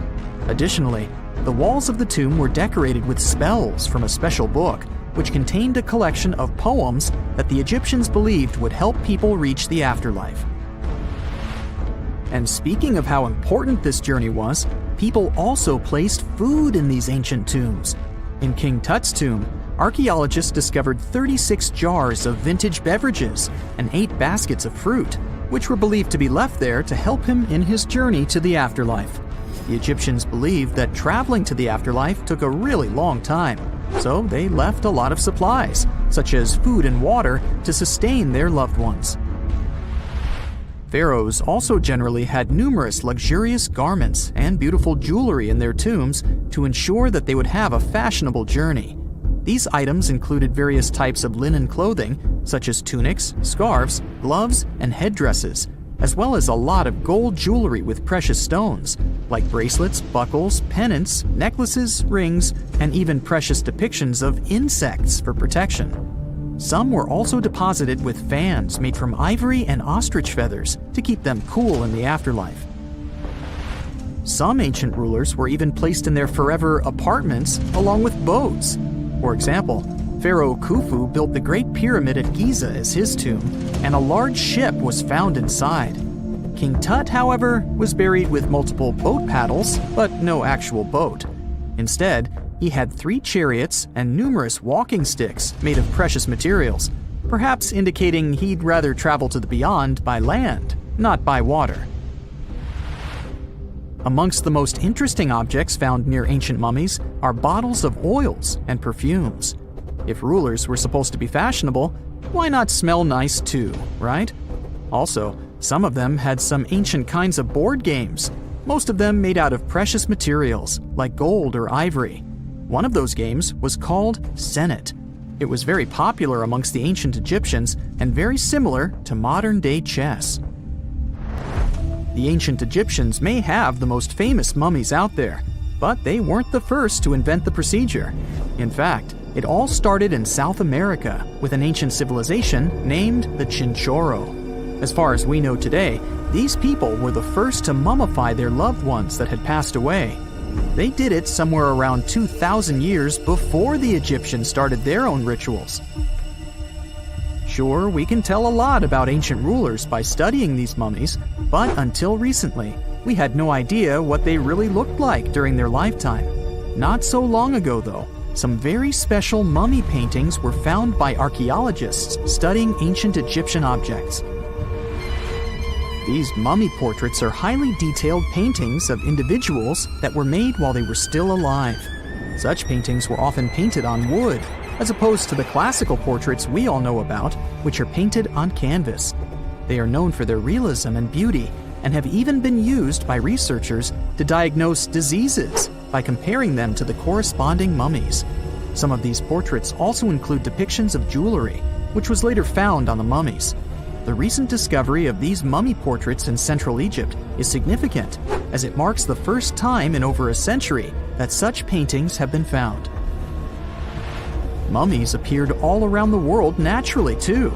Mummification can occur without people intervening because of natural conditions, like extremely cold or hot environments, places with a lack of oxygen, or accidental exposure to chemicals that preserve the body. These conditions don't allow bacteria to grow, resulting in the body remaining more or less intact. Famous Otzi was one of these mummies. We know today he was a man who lived around 5,000 years ago in Europe. But upon his discovery in the Alps in 1991, Austrian authorities initially believed that he was a modern mountaineer because of how well preserved the body was. However, after the Iceman was removed from the glacier, it was determined that he was actually from the Copper Age. Whenever you hear about ancient ruins, you almost never picture them being suspended somewhere, or just randomly hanging on the branch of a tree, right? In fact, for most of the ancient artifacts we have exposed in museums all over the world, archaeologists did quite an impressive amount of digging. You see, buildings have this funny way of fading away over time if not properly taken care of. Sometimes we need to reuse some building materials, so an older construction may be sacrificed in the process. Other times, houses are abandoned, and once they are exposed to the elements on the surface, like rain or sunlight, they don't really stand a chance. Some just simply crumble away due to good old erosion. So the only way a piece of architecture can survive the test of time is if it's somehow gotten buried deep down. Now, how did they end up buried in the first place? Well, it's quite the comedy of errors. Ancient cities had a habit of gradually raising their ground level like a kid adding toppings to their ice cream sundae. You see, these settlements were always busy collecting food and building materials to keep up with their ever-growing population. But hey, who has time to deal with waste and rubbish? It wasn't exactly high on their to-do list back in the day. So when it came to building new houses, ancient civilizations found it much easier to save their sweat and tears by piling up the rubble and constructing right on top. But that's not all. Rivers would also occasionally flood and deposit a layer of sediment on the city floors, further encapsulating those ancient constructions. And in those dry regions like the desert, where the wind likes to show off its sand and dust dance moves, you can bet it was a constant struggle to keep the establishments clean. One hilarious example is the Sphinx, which had its head buried in sand until a group of archaeologists unearthed it in 1817. Some ancient towns eventually got covered up because they were completely abandoned. With less human activity to control their expansion, plant seeds couldn't resist the opportunity and sprouted all over the place. They gobbled up carbon dioxide from the air and grew, adding more and more bulk to the ground. Those cheeky roots even decided to stabilize the soil made from decaying plant matter, creating layers upon layers of earthy goodness. It's like the ultimate DIY project Mother Nature embarked on, with plants as her loyal helpers. The act of digging into the secrets of ancient civilizations is not just about unearthing a lost world. It's also an epic quest to reveal the hidden treasures beneath layers of history. But how do archaeologists know where to dig in the first place? If everything is covered in layers upon layers of sediments, debris, and plant roots, they must have some sort of system they rely on before embarking on a new project, right? For starters, they're not always the ones suggesting an archaeological dig in a certain location. Let me explain. Let's say you're a contractor and you want to build a new fancy apartment complex in your city. Some local legislations have certain requirements before your project can start, though. For instance, before anyone starts building on a piece of land, they might need to bring in specialists to check the soil. These clever folks can be archaeologists, geologists, or paleontologists, and they need to keep an eye on things during development. If any artifacts or ecofacts, fancy word for organic remnants, are discovered, these experts swoop in to excavate and study them. But what about sites that have nothing to do with bulldozers and yellow hats? Archaeologists have more than one trick up their sleeves when it comes to locating ancient hotspots. They dive deep into historic records with a healthy dose of detective work. By sniffing out old documents and maps, they can piece together the puzzle of human activity in a specific area. If a site has been visited before, it's even better. Finding records of past excavations or historical accounts can give archaeologists lots of information on where to continue their treasure hunt.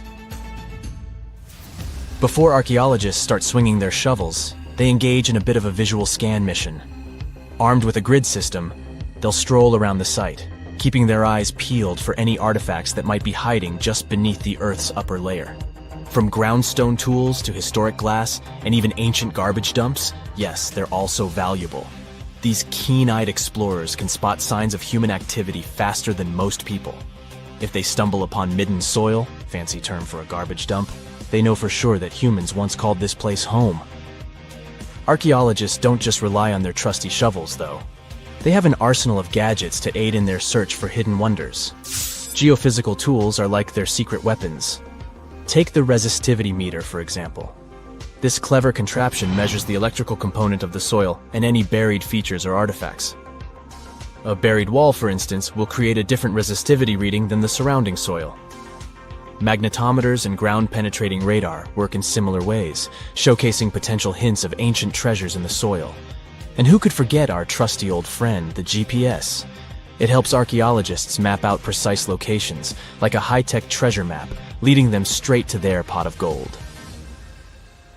Care to virtually visit some of the most important archaeological sites in the world? Well, follow me. In the United Kingdom, for instance, you'll find this interesting place called Stonehenge. It's one of many henges scattered around, but this one really takes the cake. Picture this: massive ancient stones standing tall and proud, arranged in a funky outer ring and an inner horseshoe, with some smaller stones thrown in for good measure. And guess what? These amazing stones have been around for over 5,000 years. Talk about a serious case of rock-solid longevity. Now, here's where it gets interesting. According to local folklore, the legendary wizard Merlin whipped out his magic wand and poof! He teleported these massive stones all the way from Ireland. Apparently, some giants had assembled them there, but Merlin decided they would look much better at their new location. Others think it's just the ruined remains of an old Roman spiritual edifice. These amazing structures were built by our Bronze Age ancestors. With their simple tools and limited tech, they managed to create this monumental masterpiece. Impressive, right? Unfortunately, there's still so much we don't know about this area. Stonehenge's initial purpose remains a mystery to this day. Sure, there are lots of theories, but scientists have yet to agree on the subject. However, we do know that it's perfectly aligned to catch the sunrise during the summer and winter solstices.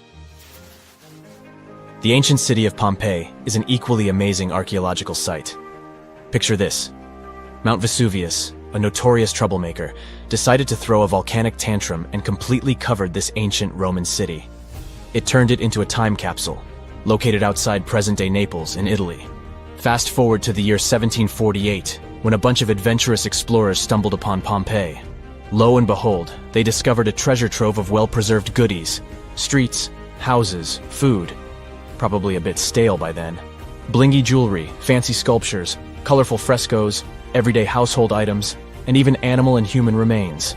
It was like an epic archaeological party. From the looks of it, Pompeii had it all. Fancy houses and villas, a massive 20,000-seat arena, cute little artisan shops, hangouts like taverns. And let's not forget the saucy spots like those luxurious bathhouses for some intense pampering. There's also the sanctuary of Apollo, where people used to gather for their daily dose of worship. And of course, the bustling heart of the city, the Forum of Pompeii, where all the cool people used to hang out. And guess what?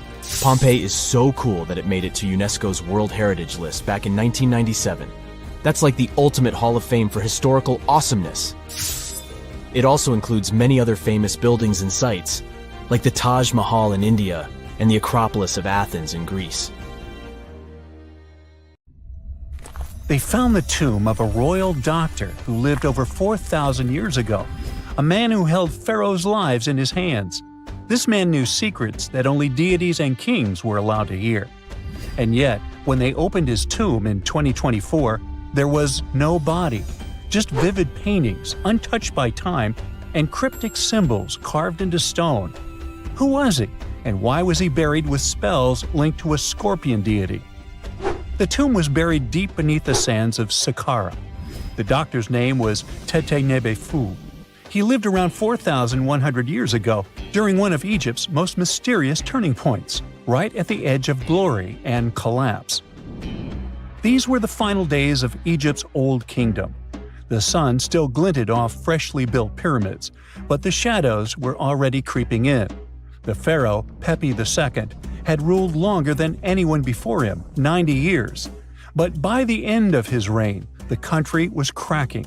The power was slipping, the regional leaders were rising, and the Nile floods grew unpredictable. In this shaky period, the mysterious doctor thrived. His tomb was discovered by a Swiss-French archaeological team in the shadows of old pyramids. The weirdest part was that when they uncovered his burial chamber, they found no body, no golden treasures either. Unfortunately, the tomb had been robbed long ago.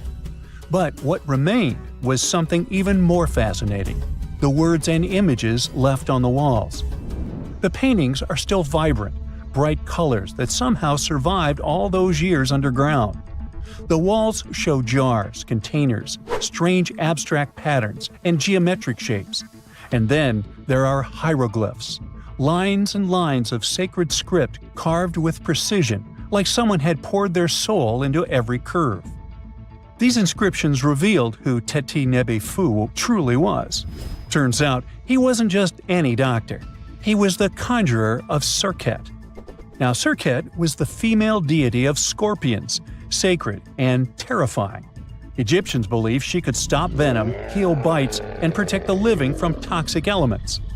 The title, Conjurer of Serket, meant Tete Nebi Fu was a specialist in treating dangerous stings and bites. And if he got an entire tomb for himself, he may have been Egypt's top expert in those things, a man who healed with both medicine and magic. But that wasn't all. He also held the title Director of Medicinal Plants, a title seen only once before in all of ancient Egypt. That means he knew the healing power of herbs, roots, and oils like no one else. Now, you might wonder what plants in a huge land of sand, but in reality, ancient Egyptians used herbal medicine that would hold up in some labs today. They created pills, ointments, and inhalers. Most often, they chose some active ingredient, a flavor to make it easier to take, and something to deliver it into the body. Sound familiar?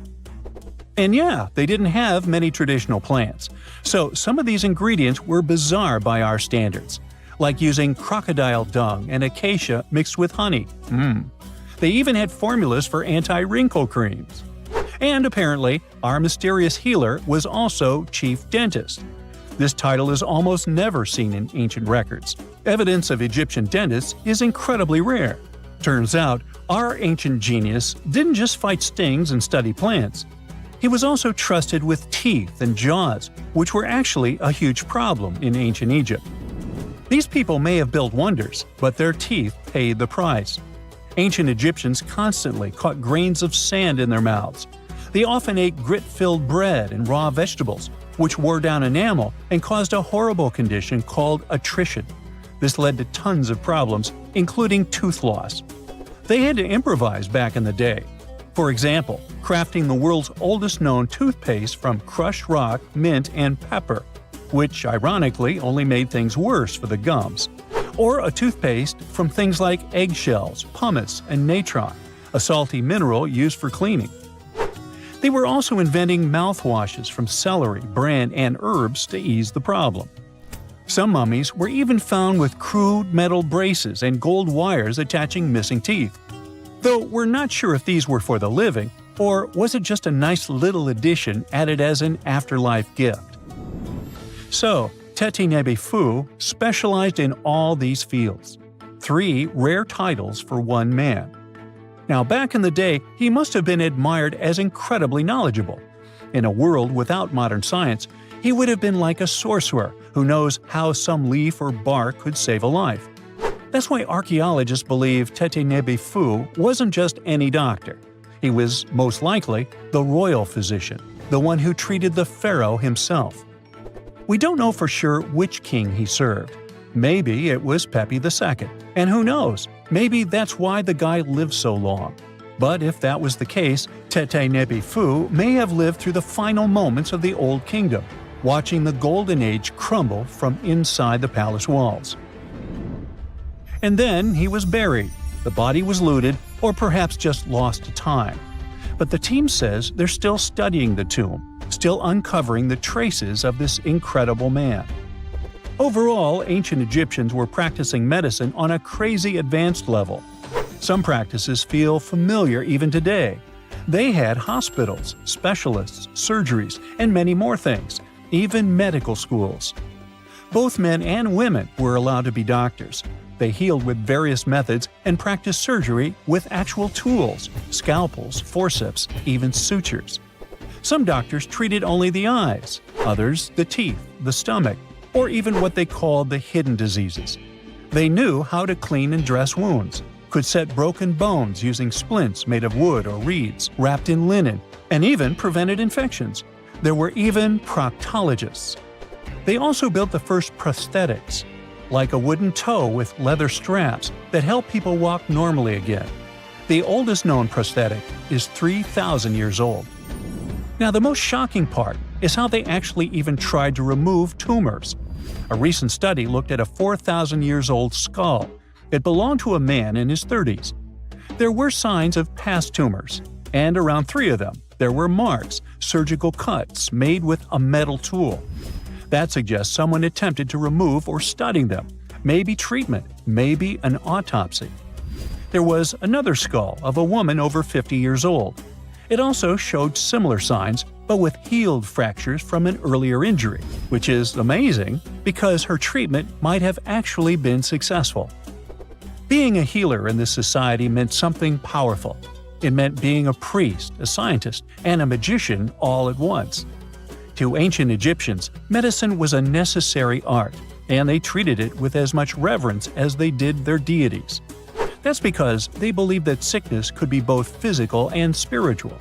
So a doctor could recite a spell while applying a salve, and a lot of their treatments worked. The reputation of doctors in ancient Egypt was so strong that leaders from other parts of the ancient world, like Persia, actually sought them out. Even Homer, the Greek poet, once said the Egyptians were the most skilled healers of all. Of course, their understanding of the human body wasn't perfect. For example, they thought the heart controlled thought and emotion. They also didn't know what the brain really did. But their approach, observe symptoms, diagnose, and treat, well, that's modern medicine. Sure, they prayed over the wound, but they also healed it, didn't they? Their most famous physician was Imhotep. That guy was a true polymath, an architect, priest, and a healer who became so revered he was later worshipped as a deity of medicine. Yep, a human who was so cool they turned him into a deity. He lived 2,000 years before Hippocrates, the so-called father of medicine. And yet, some people joke we should drop the Hippocratic Oath altogether and swear an Imhotepic oath instead. These people weren't just laying the foundations of pyramids, they were laying the foundations of healthcare. The story goes that 2 Mayan twin boys loved to play ball. Sure, they were really good at it, but they also made a lot of noise when playing. The lords of the underworld soon became bothered by the sound and summoned the 2 boys to the underworld, a place the Mayans called Xibalba. As soon as the boys reached their gloomy destination, the lords of the underworld began putting them through a series of tests. Soon enough, the inexperienced twin boys failed the tests and lost their lives. But this was not in vain. This sad event resulted in the appearance of a beautiful fruit tree. Soon enough, a young woman saw a beautiful fruit on this tree and reached up to pick it. Legend has it that soon after that, she gave birth to another set of twin boys named Hunahpu and Xibalba. Just like their ancestors, these twins were great ball players, but they were equally as loud, and the lords of the underworld became annoyed again. They decided to ask this pair of twins to come to play a game in the underworld, hoping to get rid of them too. When the twins arrived, the Lord sent them through a number of frightening places. The first one was the House of Gloom, which was very dark. They then passed through the House of Knives, where they had to avoid getting injured. The twins then built a fire in the House of Cold, so that they didn't freeze, and ran through the House of Jaguars, where they tricked the animals into not eating them. Finally, they entered the House of Bats, where they seemed to have lost their luck. One of the bats managed to run off with Hunahpu's head. The lords then challenged the twins to play ball with them, but the boys were clearly at a disadvantage. Xibalba placed a turtle on Hunahpu's shoulders to make up for his lost head, and they began playing. As the lords became distracted by an animal near the court, Xibalba stole his brother's head and placed it back in its place. Much to the annoyance of the lords, the twins were now able to tie the game. Hunahpu and Xibalba continued to perform a series of tricks for the lords of the underworld. One of them involved Xibalba injuring Hunahpu and then bringing him back to life. The lords were so impressed by the twins' performance that they asked them to do the same trick on them. Of course, the twins agreed, But after performing their trick on some of the lords, they refused to revive them. Seeing what had happened, the lords of the underworld admitted defeat and begged for their lives, promising not to intervene in the lives of people ever again. Hunahpu and Xibalaqui were happy to have avenged their ancestors and gained the respect of the lords.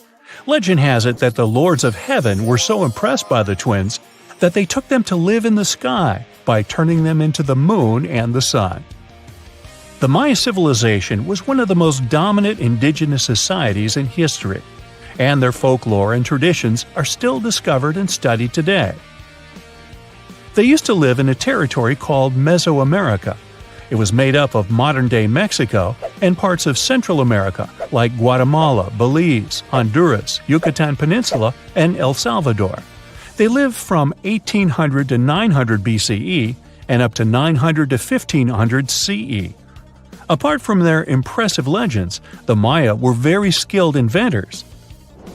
They're known for their calendars, writing systems, farming methods, and sports. Their writing, for example, was found preserved on buildings and stone monuments, as well as in rare books and pottery. It's a system made out of more than 800 hieroglyphics in various combinations. Each of those signs was said to represent a syllable. Their writing system was deciphered by accident by Tatiana Proskorakov, an American woman who initially studied to be an architect. Since she didn't find a job in her field, she eventually became a Mayanist in her own right, despite not being academically trained. She was the first to notice that the Mayan upended frog glyph meant birth, and that their toothache glyph meant the date when the king ascended to the throne. It made it easier for scientists to pinpoint birthdays, as well as the names of the rulers of a specific Mayan dynasty.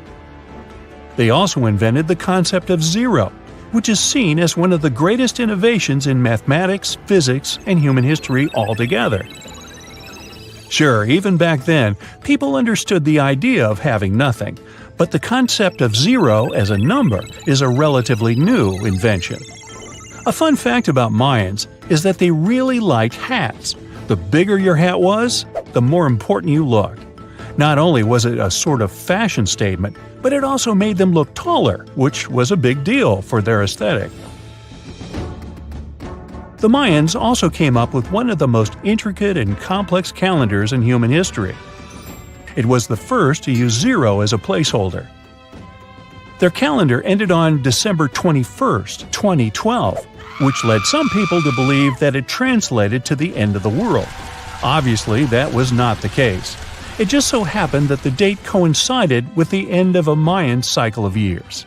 But you know, as advanced in science and astronomy as they were, they did make some mistakes. One of them was their belief that the world was flat.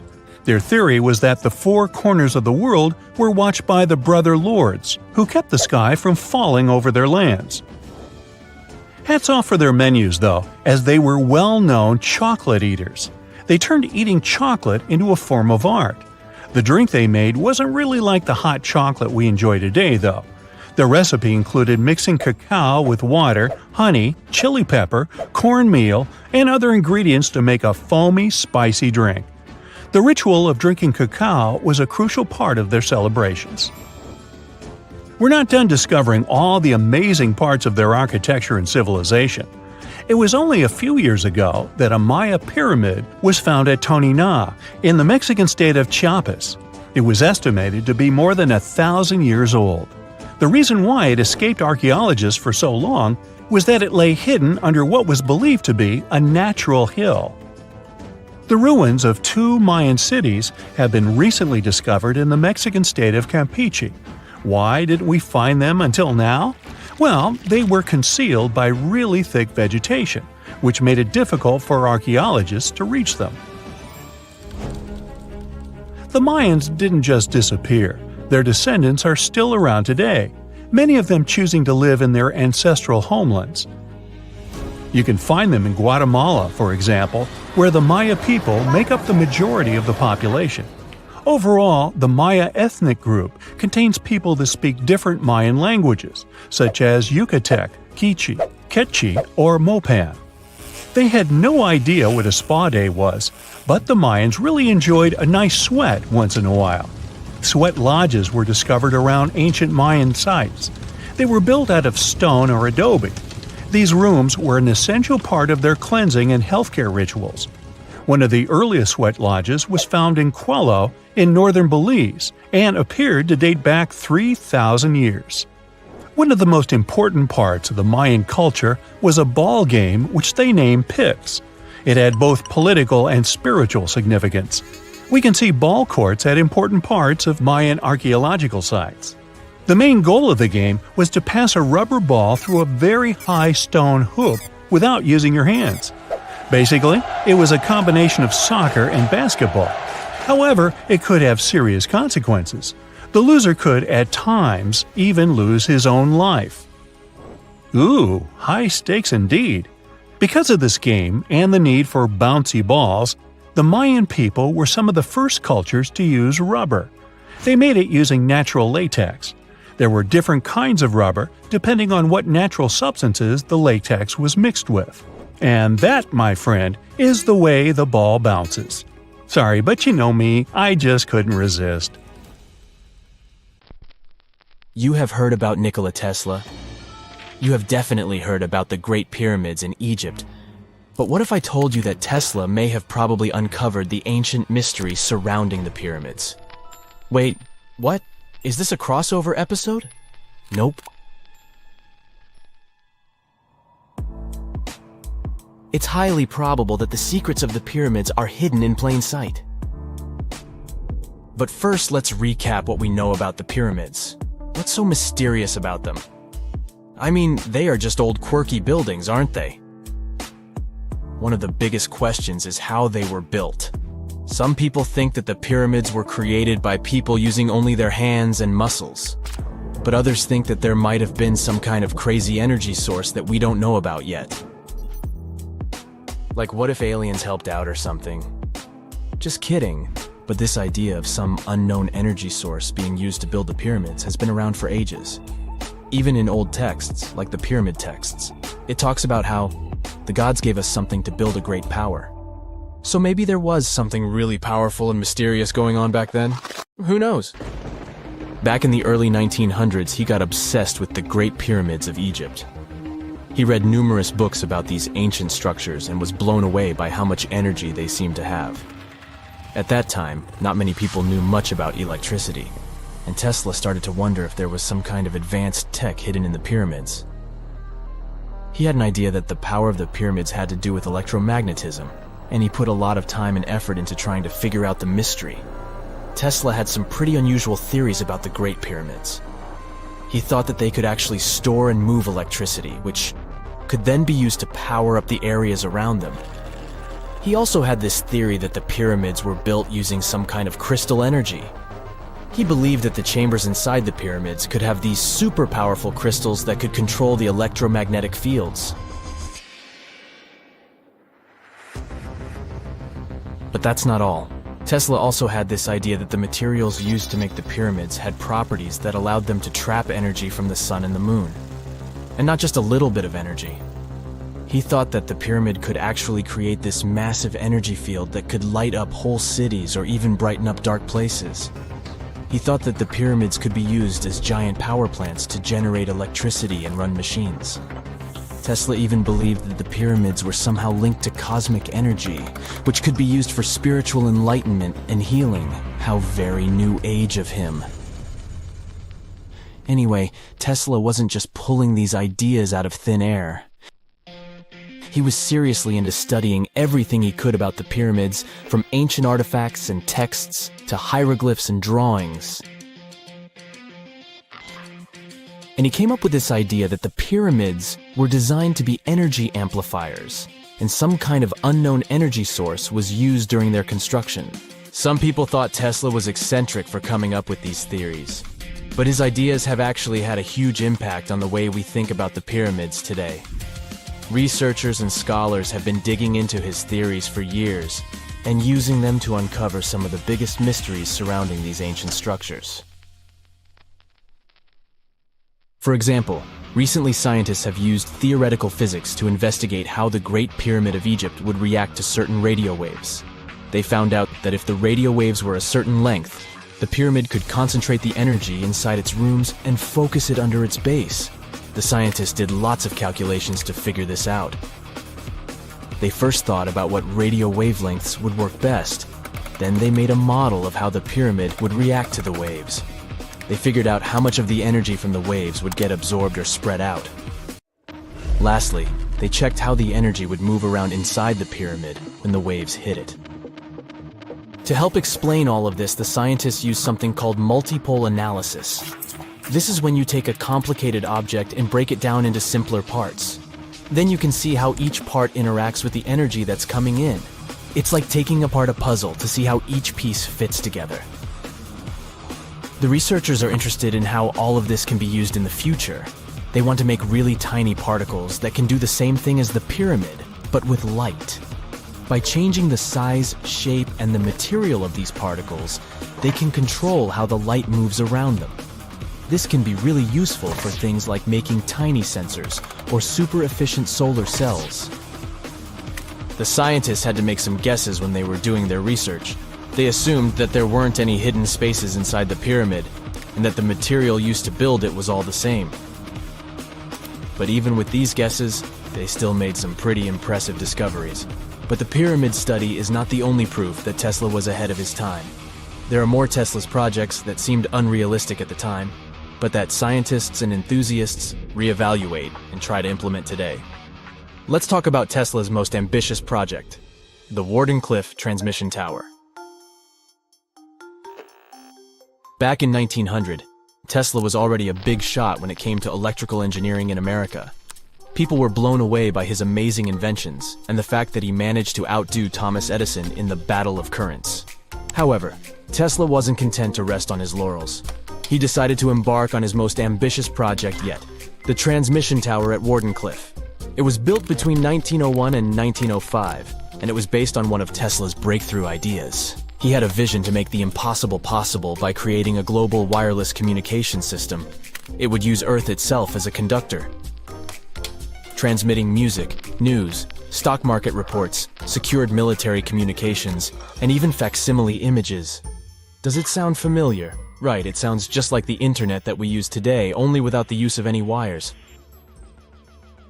But Tesla had a much bigger dream in mind, to transmit power wirelessly.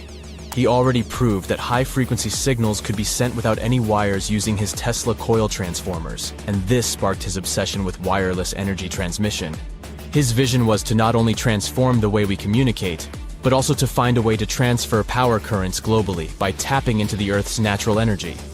Tesla believed that there was an abundance of free energy all around us that could be used for humanity's benefit. In 1899, he conducted some top-secret experiments and got convinced that it was possible to transmit electrical power through the Earth's upper atmosphere. This is actually how the Wardenclyffe Tower was created. It was supposed to be the prototype station for a network of towers all over the globe that would provide the whole world with wireless energy. Unfortunately, Tesla didn't have the resources or the patience of his investors to bring this project to fruition. It ran into all sorts of financial problems and roadblocks, and in 1917, the unfinished tower was finally torn down for scrap metal to pay off Tesla's mounting debts. Now it remains a sad reminder that even the greatest minds can sometimes fall short of their dreams. The original red brick laboratory, however, is still there, and it is the only Tesla lab that has survived. Fun fact, in 2017, a film crew made a crazy discovery. They used ground-penetrating radar to explore the area around Wardenclyffe, and they found a whole series of tunnels stretching for hundreds of feet underneath the site. Nobody knows exactly what these tunnels were used for, but people have been speculating for years that they were part of Tesla's grand plan. Wardenclyffe, of course, is a major landmark for Tesla enthusiasts from all over the world. Who knows? Maybe someone will finally crack the mystery of the tunnels one day. But even if they don't, the legacy of Tesla and his amazing ideas lives on. A gruesome discovery took place in Egypt some years ago. You want to hear about it? 16 human hands, carefully buried in 4 eerie pits. They didn't look too much like human hands at first, since they were abnormally large, but they were. Weirdly, there were only right hands, no left hands were in sight. It turned out that it points to the practice of an ancient dark ritual. Old Egyptian art and tales talked of a ceremony where warriors would present the right hand of their adversaries as proof of victory and ask for gold in return. Egyptians believed in the afterlife, so cutting off someone's hand meant you cut off their power eternally. Guaranteeing this type of defeat was interesting to the winning party. Here, the fight was between Egyptians versus Hyksos, who lived in what was once known as Canaan. Egypt has always been the center of some history-changing findings, and some time ago, this papyrus was found. If we stretched it open, it would be just a tad bigger than the height of a skyscraper. The world's tiniest skyscraper, which is located in Wichita Falls, Texas. When humans didn't write on their notes app, they wrote on this thing, made from the medulla of a papyrus plant. Around 2,000 years ago, ancient Egyptians wrote something reminiscent of a book where they describe most of their funerary traditions and their visions of the afterlife. It's considered one of the most important texts from ancient Egypt and is still sold in bookstores to this day. This ancient manuscript was unearthed from a chamber located just south of the Pyramid of Djoser, located in Saqqara. Oh yes, Djoser is the oldest pyramid in Egypt and not the Giza pyramids like most people think. So recently, the site of Saqqara buzzed with excited archaeologists who probably found one of Egypt's oldest complete mummies. They believe that this beautiful and well-preserved mummy was that of a wealthy man. He was discovered in a deep shaft, covered in layers of gold leaves. There are many symbols that show he was an important and wealthy man, like the band he wore on his head, the bracelet on his chest, and the fact that he was embalmed with a tunic, which was reserved for Egypt's finest. The most exciting part of the entire discovery was finding the resting place sealed with mortar, just as the ancient Egyptians had left it 4,300 years ago. Now this may sound weird, but back in 2008, archaeologists discovered a missing pyramid. Now it went missing because it deteriorated over the span of 4,000 years. Today, you can only see its base. It was a pretty important site back in ancient times. It is said that around the area of the pyramid, the ancients hosted a special type of ceremony where high priests would carry mummified remains of sacred bulls. Now here's a fun fact. Ancient Egyptians believed that Apis bulls were earthly incarnations of the city deity of Memphis and was connected to rites of fertility. It wasn't just any Apis bull though. They needed to be all black with a single white mark between its horns and a bunch of very specific characteristics. They were selected by the local priests and honored until they passed away. After that, they were mummified and buried in underground galleries.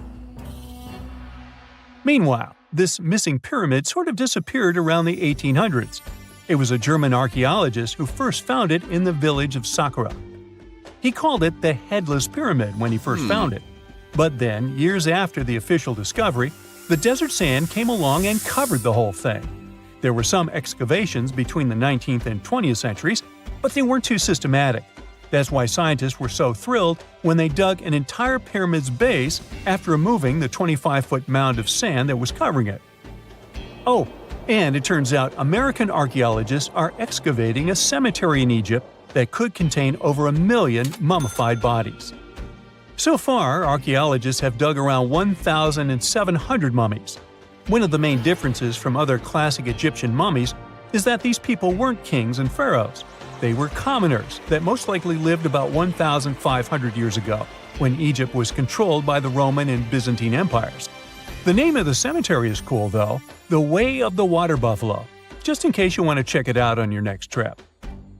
Other than bulls and buffaloes, ancient Egyptians also liked baboons.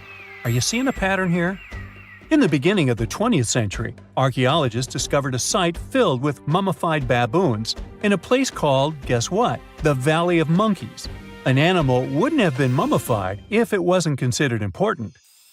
Certain animals were more important than others, since they were linked to specific deities. Jackals were connected to Anubis, the ancient god of the afterlife, and cats were likened to the female deity Bastet. Baboons were a pretty big deal, since they were believed to be connected to Thoth, the deity of wisdom and advisor to Ra, one of Egypt's supreme deities. The archaeologists who studied these animals weren't too happy.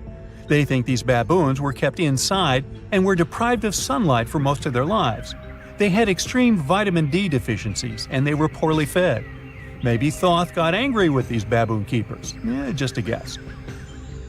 Since there's never a boring day for archaeologists in Egypt, they also found human mummies with golden tongues. Since Egyptians were all about the afterlife, they believed that golden tongues might help a person speak once they pass to the other side. I mean, it's a long shot, but hey, why not? Some of these mummies were placed in wooden coffins with goods, such as necklaces, pottery, golden artifacts in the shape of lotus flowers and scarab beetles, and iPhones. Just kidding. A new temple was also unearthed recently in Egypt. Scientists believe it was dedicated to honor Zeus Cassios. That deity would be a cross between Zeus, the almighty Greek deity of the sky, and Mount Cassios. While digging around the Sinai Peninsula in Egypt, archaeologists spotted 2 pink granite columns poking out of the ground, and bingo. They believe these columns represented the temple's front gate and collapsed during an earthquake many years ago. And speaking of deities, there weren't only super serious deities. Recently, scientists unearthed a golden ring in a city south of Cairo. No, Frodo, it's not magical. It was a normal gold ring, but it had the depiction of the deity of fun, officially named Bes. This deity is often described in sacred texts as a happy chubby dwarf. Today, many tattoos we get are sorta deprived of any sense and are made of aesthetic purposes only. In ancient Egypt, though, women would get tattoos as a token of protection for childbirth. That's what scientists think, at least. Around the Nile region, scientists found some mummies that had well-preserved tattoos, which is a rarity since the skin deteriorates so easily. 2 of these women tattooed their lower backs, and the drawings were simple. They were mostly pictures, including that same chubby dwarf we just talked about, Bes. He also had a side hustle as the protector of women during childbirth. Now, would you believe me if I told you ancient Egyptians invented robots? No? Well, that's because that's not entirely true. Sure, they were astronomers, mathematicians, and engineers, and somehow they also squeezed an eccentric invention into that package. An automated deity some scientists called Hathor. This wooden statue had been in the Metropolitan Museum of Art for years before someone noticed its secret. With the help of an X-ray machine, specialists discovered a mechanical operating system inside it. The pulley-like axis goes from the statue's shoulder to her left leg. When the system rotates, the statue raises and lowers her hand. Hey, pick me! Pick me! I got my hand up! We all grew up believing that Stonehenge is the world's most ancient observatory, but now it has some serious competition for the title. Nabta Playa was built more than 2,000 miles away in southern Egypt and thousands of years before Stonehenge and even the pyramids of Giza. In 1973, a Bedouin guide stumbled upon a strange group of huge stone formations while crossing the Sahara Desert. He led American archaeologist Fred Wendorf to the site, located about 60 miles from the Nile. Wendorf's friend and colleague claims the team found the stones while stopping for a bathroom break in the desert. Either way, what they found changed history. At first, Wendorf thought the stone structures were just natural formations, but then it hit him. This area was once a lake, meaning no natural rocks should even be there. He kept coming back to the site for decades, and by the early 1990s, his team finally uncovered a circle of stones that seemed to line up with the stars in a way no one could explain.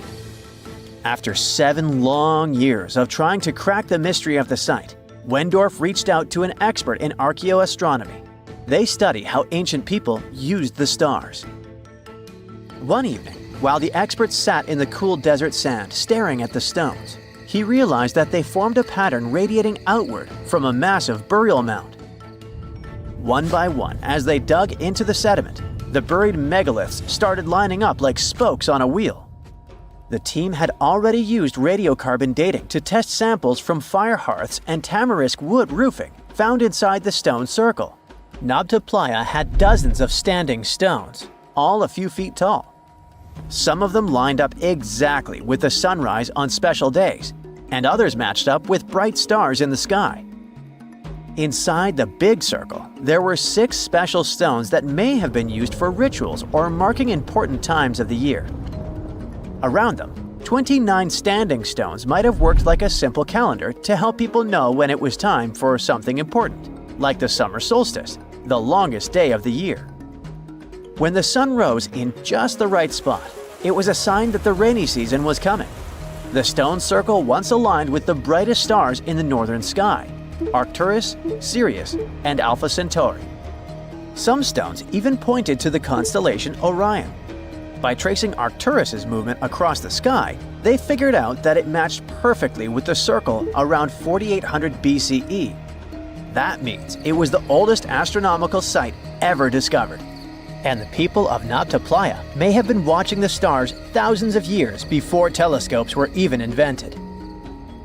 It looks like it had a huge meaning for people living and traveling through the desert. Over 10,000 years ago, the long, cold, and dry ice age that lasted for tens of thousands of years was finally fading away. Northern Africa got massive monsoons and rains that filled up seasonal lakes. So, parts of the desert turned into short-lived oases. For the nomadic people who roamed this harsh land, these summer rains were everything. Their entire way of life revolved around cattle. When archaeologists opened the central tomb at Nabta Playa, they dug up cattle bones and even a massive rock carved into the shape of a cow. The people who built it used the stars to guide them and find hidden watering holes like Nabta Playa, which likely held water for about 4 months a year, starting with the summer monsoons. But there was no North Star back then, so instead they navigated using bright stars and the way the sky seemed to spin in circles above them. When the lakes were full, the standing stones would be partly submerged, and from the western shore, you would see the reflection of the stars on the dark water.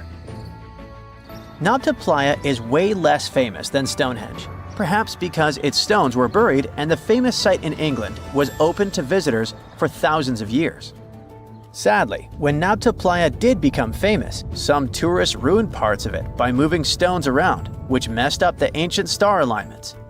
To protect it, the authorities moved everything to a museum where people can see the stones and the carved cow statue without damaging them. The Egyptian Observatory isn't the only construction similar to Stonehenge. It has versions that were used for different purposes from Germany and France to the US and the Andes in northern Peru. This last one is actually one of the oldest big structures ever built in this region. The circular plaza is made of 2 giant stone walls arranged in a ring. It was likely used for ceremonies and gatherings. Scientists have carbon dated it to be about 4,750 years old, which means it was built before the Great Pyramids of Egypt and Stonehenge. The plaza had 2 entrances and a special layer of clay, soil, gravel, and charcoal underneath. It was carefully planned and built. Archaeologists also found ceramic pieces, quartz crystals, and gemstones at the site, so it was definitely a special place. People visited it for centuries, but at some point it was sealed off, probably because of changing beliefs and traditions. The most recent discovery was the remains of a large timber circle roughly the same age and with parallels to Stonehenge, all the way up in Denmark. This open-air structure was likely part of a special area where prehistoric people from the late Neolithic and early Bronze Age gathered for rituals and ceremonies. The circle was made up of 45 giant wooden posts, forming a huge ring about 100 feet wide. The wood is gone now, but scientists believe tall timbers once stood in the holes and created an impressive wood henge. No one knows exactly what these circles were used for, but archaeologists have found animal bones and food remains at similar sites. So people probably used to gather there for feasts and rituals. In 2024, scientists found 2 ancient stone circles from the Neolithic period in Dartmoor National Park in England. Some archaeologists believe they might form a sacred ark. Many of Dartmoor's stone structures were built in a curved shape on the high ground in the center of the area. A long time ago, Dartmoor was covered in forests, so people may have used the high ground as important markers. One of the newly found circles fits inside this ark, but the other one is outside of it, to the north. This could have been an entrance point into the Ark. There's also a raised bank of earth near the stones, which looks similar to other famous Neolithic sites, like the Ring of Brodgar in Scotland and Stonehenge itself. This means the people who built these circles may have visited Stonehenge or been inspired by it. Archaeologists in Oman found ancient stone monuments called tralith, which got the nickname Arabian Stonehenge. They were finished about 2,000 years ago, but no one knows for sure who built them or why. Scientists also found stone hand axes that are incredibly old, between 300,000 and 1.3 million years old, from the time when the first humans left Africa. At another site in central Oman, archaeologists discovered a Neolithic tomb from around 5,000 to 4,600 BCE. There are 2 chambers with the bones of dozens of people inside beneath a giant megalithic structure. Nearby, they also discovered rock carvings that were made by people who lived in the area. And then there is another Stonehenge look-alike, this time in Saudi Arabia, that was used as an apartment complex thousands of years ago. Archaeologists discovered a total of 345 stone circles by looking at aerial photos of a lava field. Each circle is between 13 to 26 feet and has at least one large standing stone in the middle. These structures still have remains of stone walls and doorways. Stone circles like Stonehenge are often linked to ceremonies and rituals, but scientists say that many early houses were actually built in round shapes, and rectangular homes only became common much later in history. Miles and miles of yellow sand, treeless mountain ridges, and scorching hot sun over your head. And suddenly, something you'd never expect to come across in a barren desert. A small group of overexcited people. They're as happy as you would be if you'd won a lottery. They've just found an ancient tomb, once flooded with its walls in bad shape. But the stuff they discovered inside proves that this is the burial site of one of Egypt's most mysterious pharaohs. Historians have been hunting for his tomb for years, but no one expected it to hide ancient treasures. Fast forward.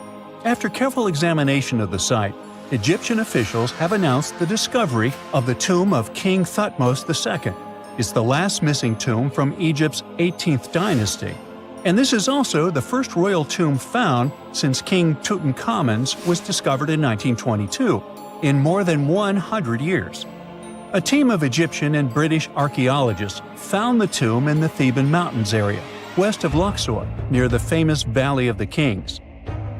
Before this, the site was only known as Tomb C4, but during their excavation, the team found clear evidence proving it belonged to King Thutmose II.